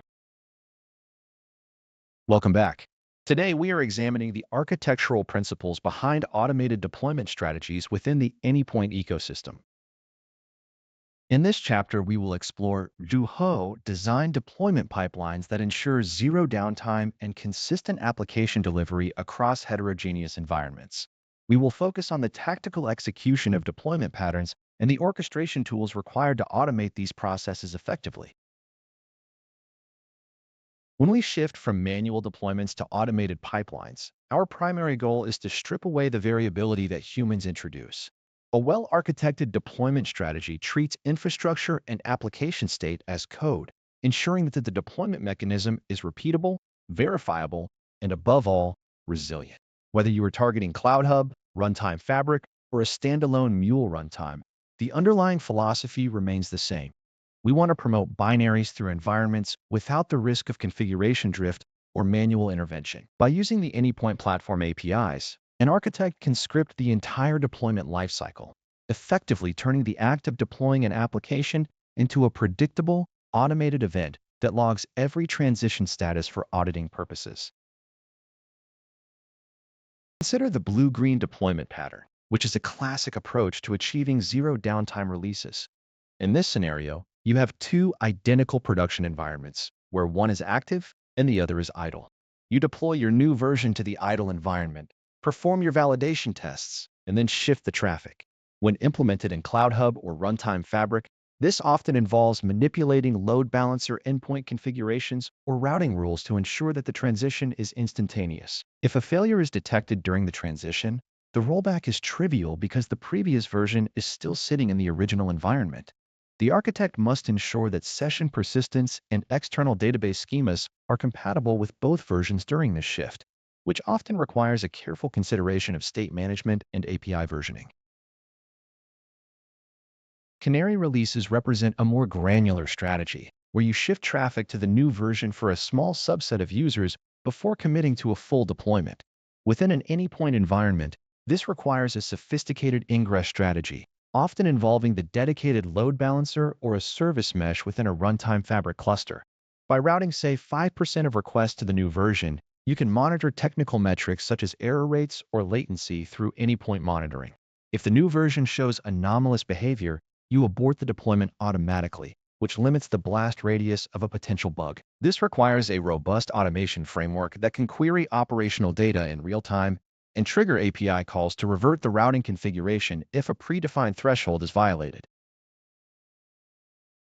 Rolling updates are perhaps the default expectation in many containerized environments like Runtime Fabric, where nodes are updated sequentially. In this pattern, we replace application replicas one by one to ensure that the total capacity of the cluster remains above a specific threshold throughout the deployment. The architect must define the appropriate concurrency and readiness probes to confirm that each new replica is genuinely healthy before the orchestrator moves to the next one. This strategy provides a steady transition, but it also implies that for a transient period, your cluster will be running mixed versions of the application. Therefore, our application design must remain backward compatible with existing data structures and shared persistence layers to avoid runtime exceptions during this transition phase.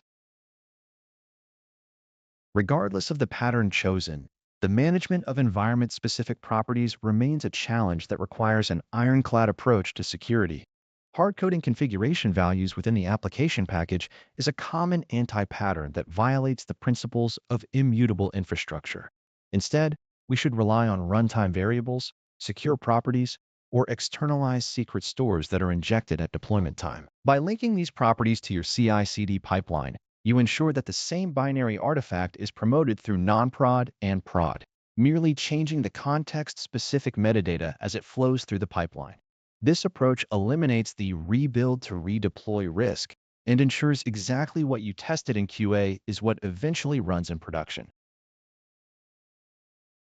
Automating the verification of deployment status is the final piece of this puzzle, as simply achieving a successful API call to the deployment endpoint is insufficient. An architect must design a verification step that polls the application's health check endpoints or monitors the log streams for startup errors. If an application fails to report as started within a specific time frame, or if health checks return non-200 status codes, the pipeline must initiate an automated rollback. This involves scriptable calls to the platform APIs to restore the previous known good state, effectively creating a self-healing deployment cycle that reduces the burden on your site reliability engineering teams. Transparent auditing is achieved by ensuring that every one of these actions, from the initial deployment request to the final health verification, is logged and correlated with the specific build version being deployed. See you in the next lecture. Welcome back. In this session, we will examine the architectural principles necessary to implement a robust, enterprise-scale automated testing strategy within the MuleSoft ecosystem. When we talk about automated testing for integration solutions, we must move beyond the basic concept of simply running a few tests locally. An architecture-led approach treats the test suite as a first-class citizen of the codebase, ensuring that every integration pattern is validated against a set of predictable conditions. The core of this strategy revolves around the unit framework, which provides the necessary tooling to isolate units of logic while preserving the integrity of the Mule message processor chain. By decoupling the execution of our business logic from external dependencies, we can achieve deterministic test results that remain consistent regardless of the state of underlying production systems. Avoiding real network calls to external endpoints is not merely an optimization. It is a fundamental requirement for creating an environment where developers can iterate quickly and safely without compromising the availability of downstream services. Effective isolation relies heavily on sophisticated component mocking, which allows us to intercept messages at the inbound and outbound connector levels. When architects design these mocks, they should focus on replicating the expected behavior of external APIs, including characteristic latency, specific headers, and standard payload variations. This level of granularity ensures that your DataWeave transformations are evaluated against both valid and invalid schemas without ever triggering a real-world integration event. Furthermore, by asserting against the output of these logic blocks, we gain confidence that our complex mappings and error handling pathways are resilient to change. These tests should be structured to handle edge cases, such as empty payloads or unexpected service timeouts, which are often the primary vectors for failure in production integration scenarios. Because we are avoiding hit-and-run tactics against real endpoints, we can execute these suites as part of every local build, dramatically increasing the feedback loop speed for individual team members. Beyond unit isolation, a comprehensive strategy must incorporate behavioral integration tests that validate how various components interact within the context of a flow. This involves configuring test suites that trigger full event chains, ensuring that message headers are propagated correctly and global error handlers are invoked as expected when a failure occurs. An architect must design these tests to verify that the system settles into the correct state after a series of operations, especially when dealing with asynchronous interactions or stateful messaging patterns. While these tests are more complex than unit tests, they reveal structural issues in the application that isolated verification might mask. We must also manage the complexity of these tests by ensuring they remain descriptive and easy to maintain over the long life cycle of an enterprise integration project. If the effort to maintain the test suite exceeds the value of the validation it provides, the architecture of the tests themselves is fundamentally flawed. Complete the picture, we must integrate these test suites directly into our CI/CD pipelines to enforce strict quality gates before any code reaches a runtime environment. We use code coverage metrics not as an absolute goal, but as a diagnostic tool to identify areas of the code base that lack sufficient validation. Establishing automated thresholds that fail the build when coverage drops below a defined limit prevents the silent erosion of code quality over time. This process ensures that every component, from complex DataWeave transformations to nested subflows, remains covered by a verifiable set of assertions that can be executed on demand.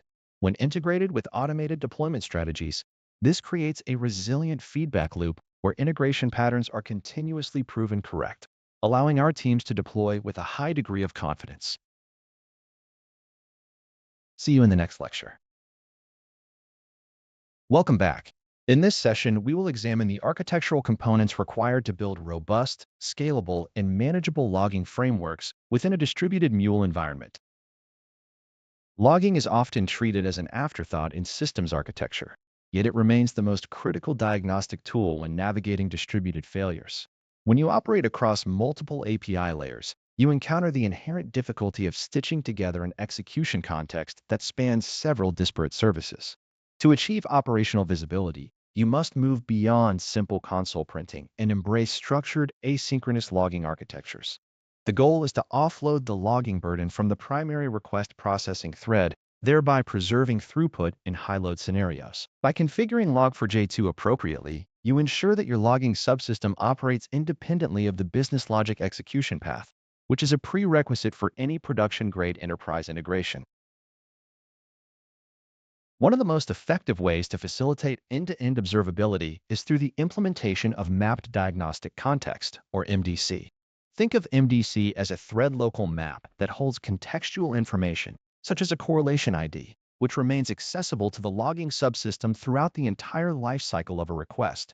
When a request enters the Mule runtime at the system or process API layer, you must generate a unique identifier and inject it into the MDC. As the execution context propagates through subsequent components or downstream microservices, the logging framework automatically attaches this correlation ID to every log entry produced within that thread. This allows you to reconstruct a chronological trace of a specific transaction across logs that might otherwise appear unrelated. Without this correlation mechanism, the sheer volume of logs in a distributed architecture renders troubleshooting a near impossible task of manual grep operations across various files. To ensure your logs are machine-readable and easily digestible by analytical engines, you should transition from plain text logging to standardized JSON layouts. JSON provides a schema-based structure that allows log management systems to treat individual fields, such as timestamps, correlation IDs, error codes, and exception stacks, as queryable objects. You should configure your Log4j2 appenders to emit logs in this structured format, ensuring consistency across all applications within your ecosystem. A standardized logging contract, enforced by a logging framework, ensures that your downstream ingestion tools can effectively aggregate data without requiring frequent parser updates. This consistency is essential when you transition from basic monitoring to advanced operational analytics or custom alerting dashboards. Performance constraints demand that your logging infrastructure remains strictly non-blocking. If a logging operation waits on I/O, you risk stalling the execution threads that are responsible for serving API traffic. You should leverage Log4j2's asynchronous appenders, which decouple the appender thread from the thread performing the work. By using a bounded buffer, you can manage the pressure of log events without consuming excessive system memory. It is also important to consider the limitations of local disk storage. In a distributed Mule environment, local disk space is ephemeral and should not be used as a primary storage medium for long-term audit logs. Instead, use an agent-based approach to stream logs in real time to centralize repositories. Externalizing your logs requires robust integration with enterprise log management solutions like Splunk, LK, or Datadog. A common and efficient strategy is to deploy a sidecar or a node-level forwarder, such as FluidDeed or Logstash, which reads log files from the standard directories and streams them to the central collector. This architecture prevents your Mule applications from needing to know the connection details or authentication credentials for the log management platform. By using syslog or HTTP-based shippers, your runtime environment ensures that the log streaming process remains separate from the application logic. This separation of concerns is vital because it enables you to scale or modify your logging backend without requiring redeployments or configuration changes in your integration portfolio. When designing these frameworks, always plan for the implications of log levels in production environments. Excessive logging in debug or trace levels will inevitably lead to performance degradation, even with asynchronous appenders, due to the CPU cycles spent generating metadata. Define a structured approach to environmental configuration, where you can modify log levels dynamically without manual code changes or application restarts. This is typically managed via Anypoint Platform's property management, allowing you to throttle the granularity of data collection when investigating a live incident. Always audit your logs to ensure that they are not inadvertently capturing sensitive information, such as PII or credentials, which could lead to significant security and compliance violations. A well-designed logging architecture acts as the eyes of your platform, providing the deep operational visibility necessary to maintain the health of your enterprise integration landscape. See you in the next lecture. Welcome back. In this chapter, we will examine the architectural components required to build a robust monitoring and alerting strategy for your Anypoint platform deployment. When we talk about operational visibility, we are not simply discussing logging events or checking if an application is running. We are discussing the proactive management of systemic health, which requires a multi-layered approach to telemetry. Anypoint monitoring serves as our primary engine for gathering granular metrics, allowing us to inspect the internal state of our Mule runtimes. As architects, we must consider how to instrument our applications to capture JVM heap utilization, thread pool saturation, and CPU loads, as these are often the silent precursors to service degradation. By centralizing these metrics, we move away from reactive troubleshooting and toward a state of predictive maintenance where we can observe trends before they manifest as critical outages for our end users. The configuration of alerting thresholds is where our design philosophy transitions into actionable operational governance. It is insufficient to simply signal on app down status.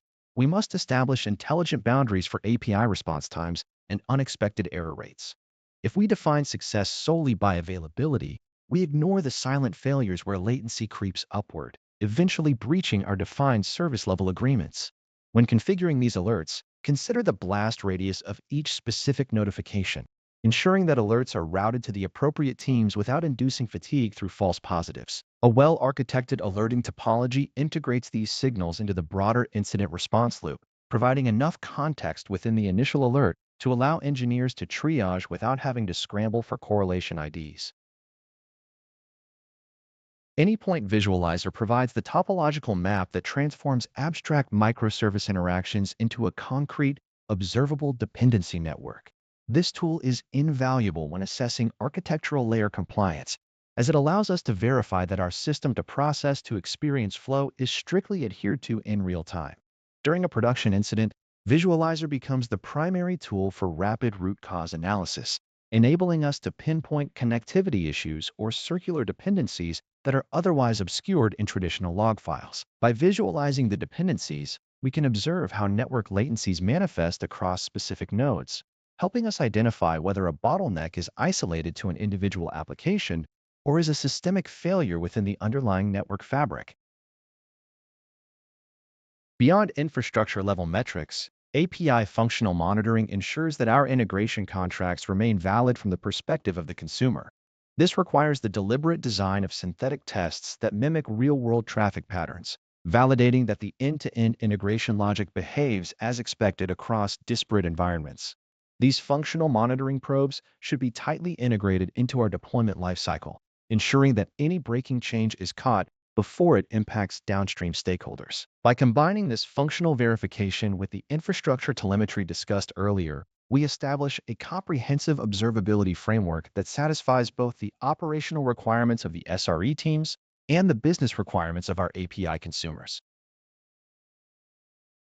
See you in the next lecture. Hello, and welcome to this session focused on platform maintenance and optimization. Maintaining an enterprise integration ecosystem requires moving beyond day-to-day firefighting to establish a proactive operational posture. As architects, we must treat the Anypoint platform not as a static environment, but as a dynamic asset that degrades without consistent stewardship. We need to focus on granular visibility into infrastructure consumption, specifically tracking global vCore allocation against actual utilization. When applications are deployed to Cloud Hub or Runtime Fabric, they often request static vCore reservations that exceed their steady-state requirements. By analyzing the Anypoint monitoring metrics over significant periods, we can identify over-provisioned workers and consolidate resources. This reduces the total cost of ownership while freeing up capacity for new integration projects that inevitably emerge in a growing organization. Scalability planning is arguably the most critical component of long-term platform health, especially when dealing with anticipated seasonal traffic surges. Preparing for these spikes requires more than just scaling up runtime instances. It demands a deep understanding of historical load patterns compared to current infrastructure limits. We must implement a systematic approach to capacity planning by correlating business events, such as peak retail periods or end-of-quarter financial processing, with technical throughput metrics. By modeling these surges ahead of time, we can adjust our deployment models to ensure that horizontal autoscaling is triggered well before latency thresholds are breached. This anticipatory strategy prevents the disruptive hot-fix culture that often plagues neglected integration platforms and ensures service stability during high-pressure cycles. Security auditing is another facet of maintenance that requires a rigorous, codified frequency rather than reactive ad hoc checks. Architects should regularly verify platform access records, ensuring that the principle of least privilege is strictly enforced across all environments. This involves auditing user roles and access management, cleaning up orphan service account secrets, and rotating client credentials for API manager policies. Simultaneously, we must manage the API lifecycle by enforcing strict deprecation policies for assets within Anypoint Exchange. Allowing obsolete APIs to persist without a clear end-of-life plan creates technical debt that complicates future versioning and confuses consumer teams who might be relying on outdated endpoints. Coordinating Mule runtime engine upgrades represents the most tactical side of platform maintenance, necessitating a balance between innovation and system stability. Since MuleSoft frequently releases runtime updates to address performance bottlenecks, security vulnerabilities, and feature improvements, we cannot afford to defer these indefinitely. A well-architected maintenance strategy incorporates a robust testing phase, where upgrades are applied in a sandbox environment before being promoted through the pipeline. This approach mitigates the risk of regression errors that might arise from dependencies on older runtime behaviors. By baking these maintenance windows into our operational calendar, we keep our infrastructure compliant with current industry standards and minimize the surface area for potential exploits. Finally, we must look at the overall platform utilization to ensure that we are not just keeping the lights on, but actively reducing operational expenses. This involves pruning unused connectors, removing stagnant test applications, and consolidating redundant API implementations that have converged in functionality over time. Efficient resource allocation is the hallmark of a mature architecture, reflecting a team that understands the underlying costs of cloud infrastructure. By continuously tuning our environment and auditing our practices, we ensure that the platform remains performant and lean. This level of diligence provides the stability required for enterprise-scale integration while keeping the total cost of ownership under strict control. See you in the next lecture. Welcome back for our final session, where we synthesize the entirety of the architecture curriculum into a cohesive strategy for the exam. We will examine the core competencies and tactical approaches required to navigate the certification assessment successfully. To master the MCIA Level 1 exam, you must move beyond memorizing terminology and start thinking in terms of structural constraints and trade-offs. The exam is fundamentally designed to test your ability to apply API-led connectivity to complex business scenarios where requirements often conflict. You should view every architectural decision through the prism of the three-layer model: system, process, and experience APIs. When you analyze a scenario, identify whether the system requires a synchronous request-response pattern for immediate feedback or an asynchronous approach to improve system decoupling and scalability. Remember that the choice between Cloud Hub, Runtime Fabric, or on-premises solutions dictates your operational overhead and recovery time objectives. So always map the deployment model to the client's specific non-functional requirements regarding data sovereignty and network isolation. The time management during the 120-minute window is often the greatest hurdle for even the most experienced architects.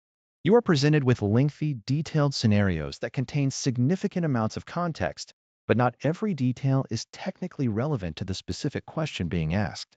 Develop the skill of scanning the non-functional requirements, such as uptime, throughput, or security constraints, before diving into the lengthy narrative.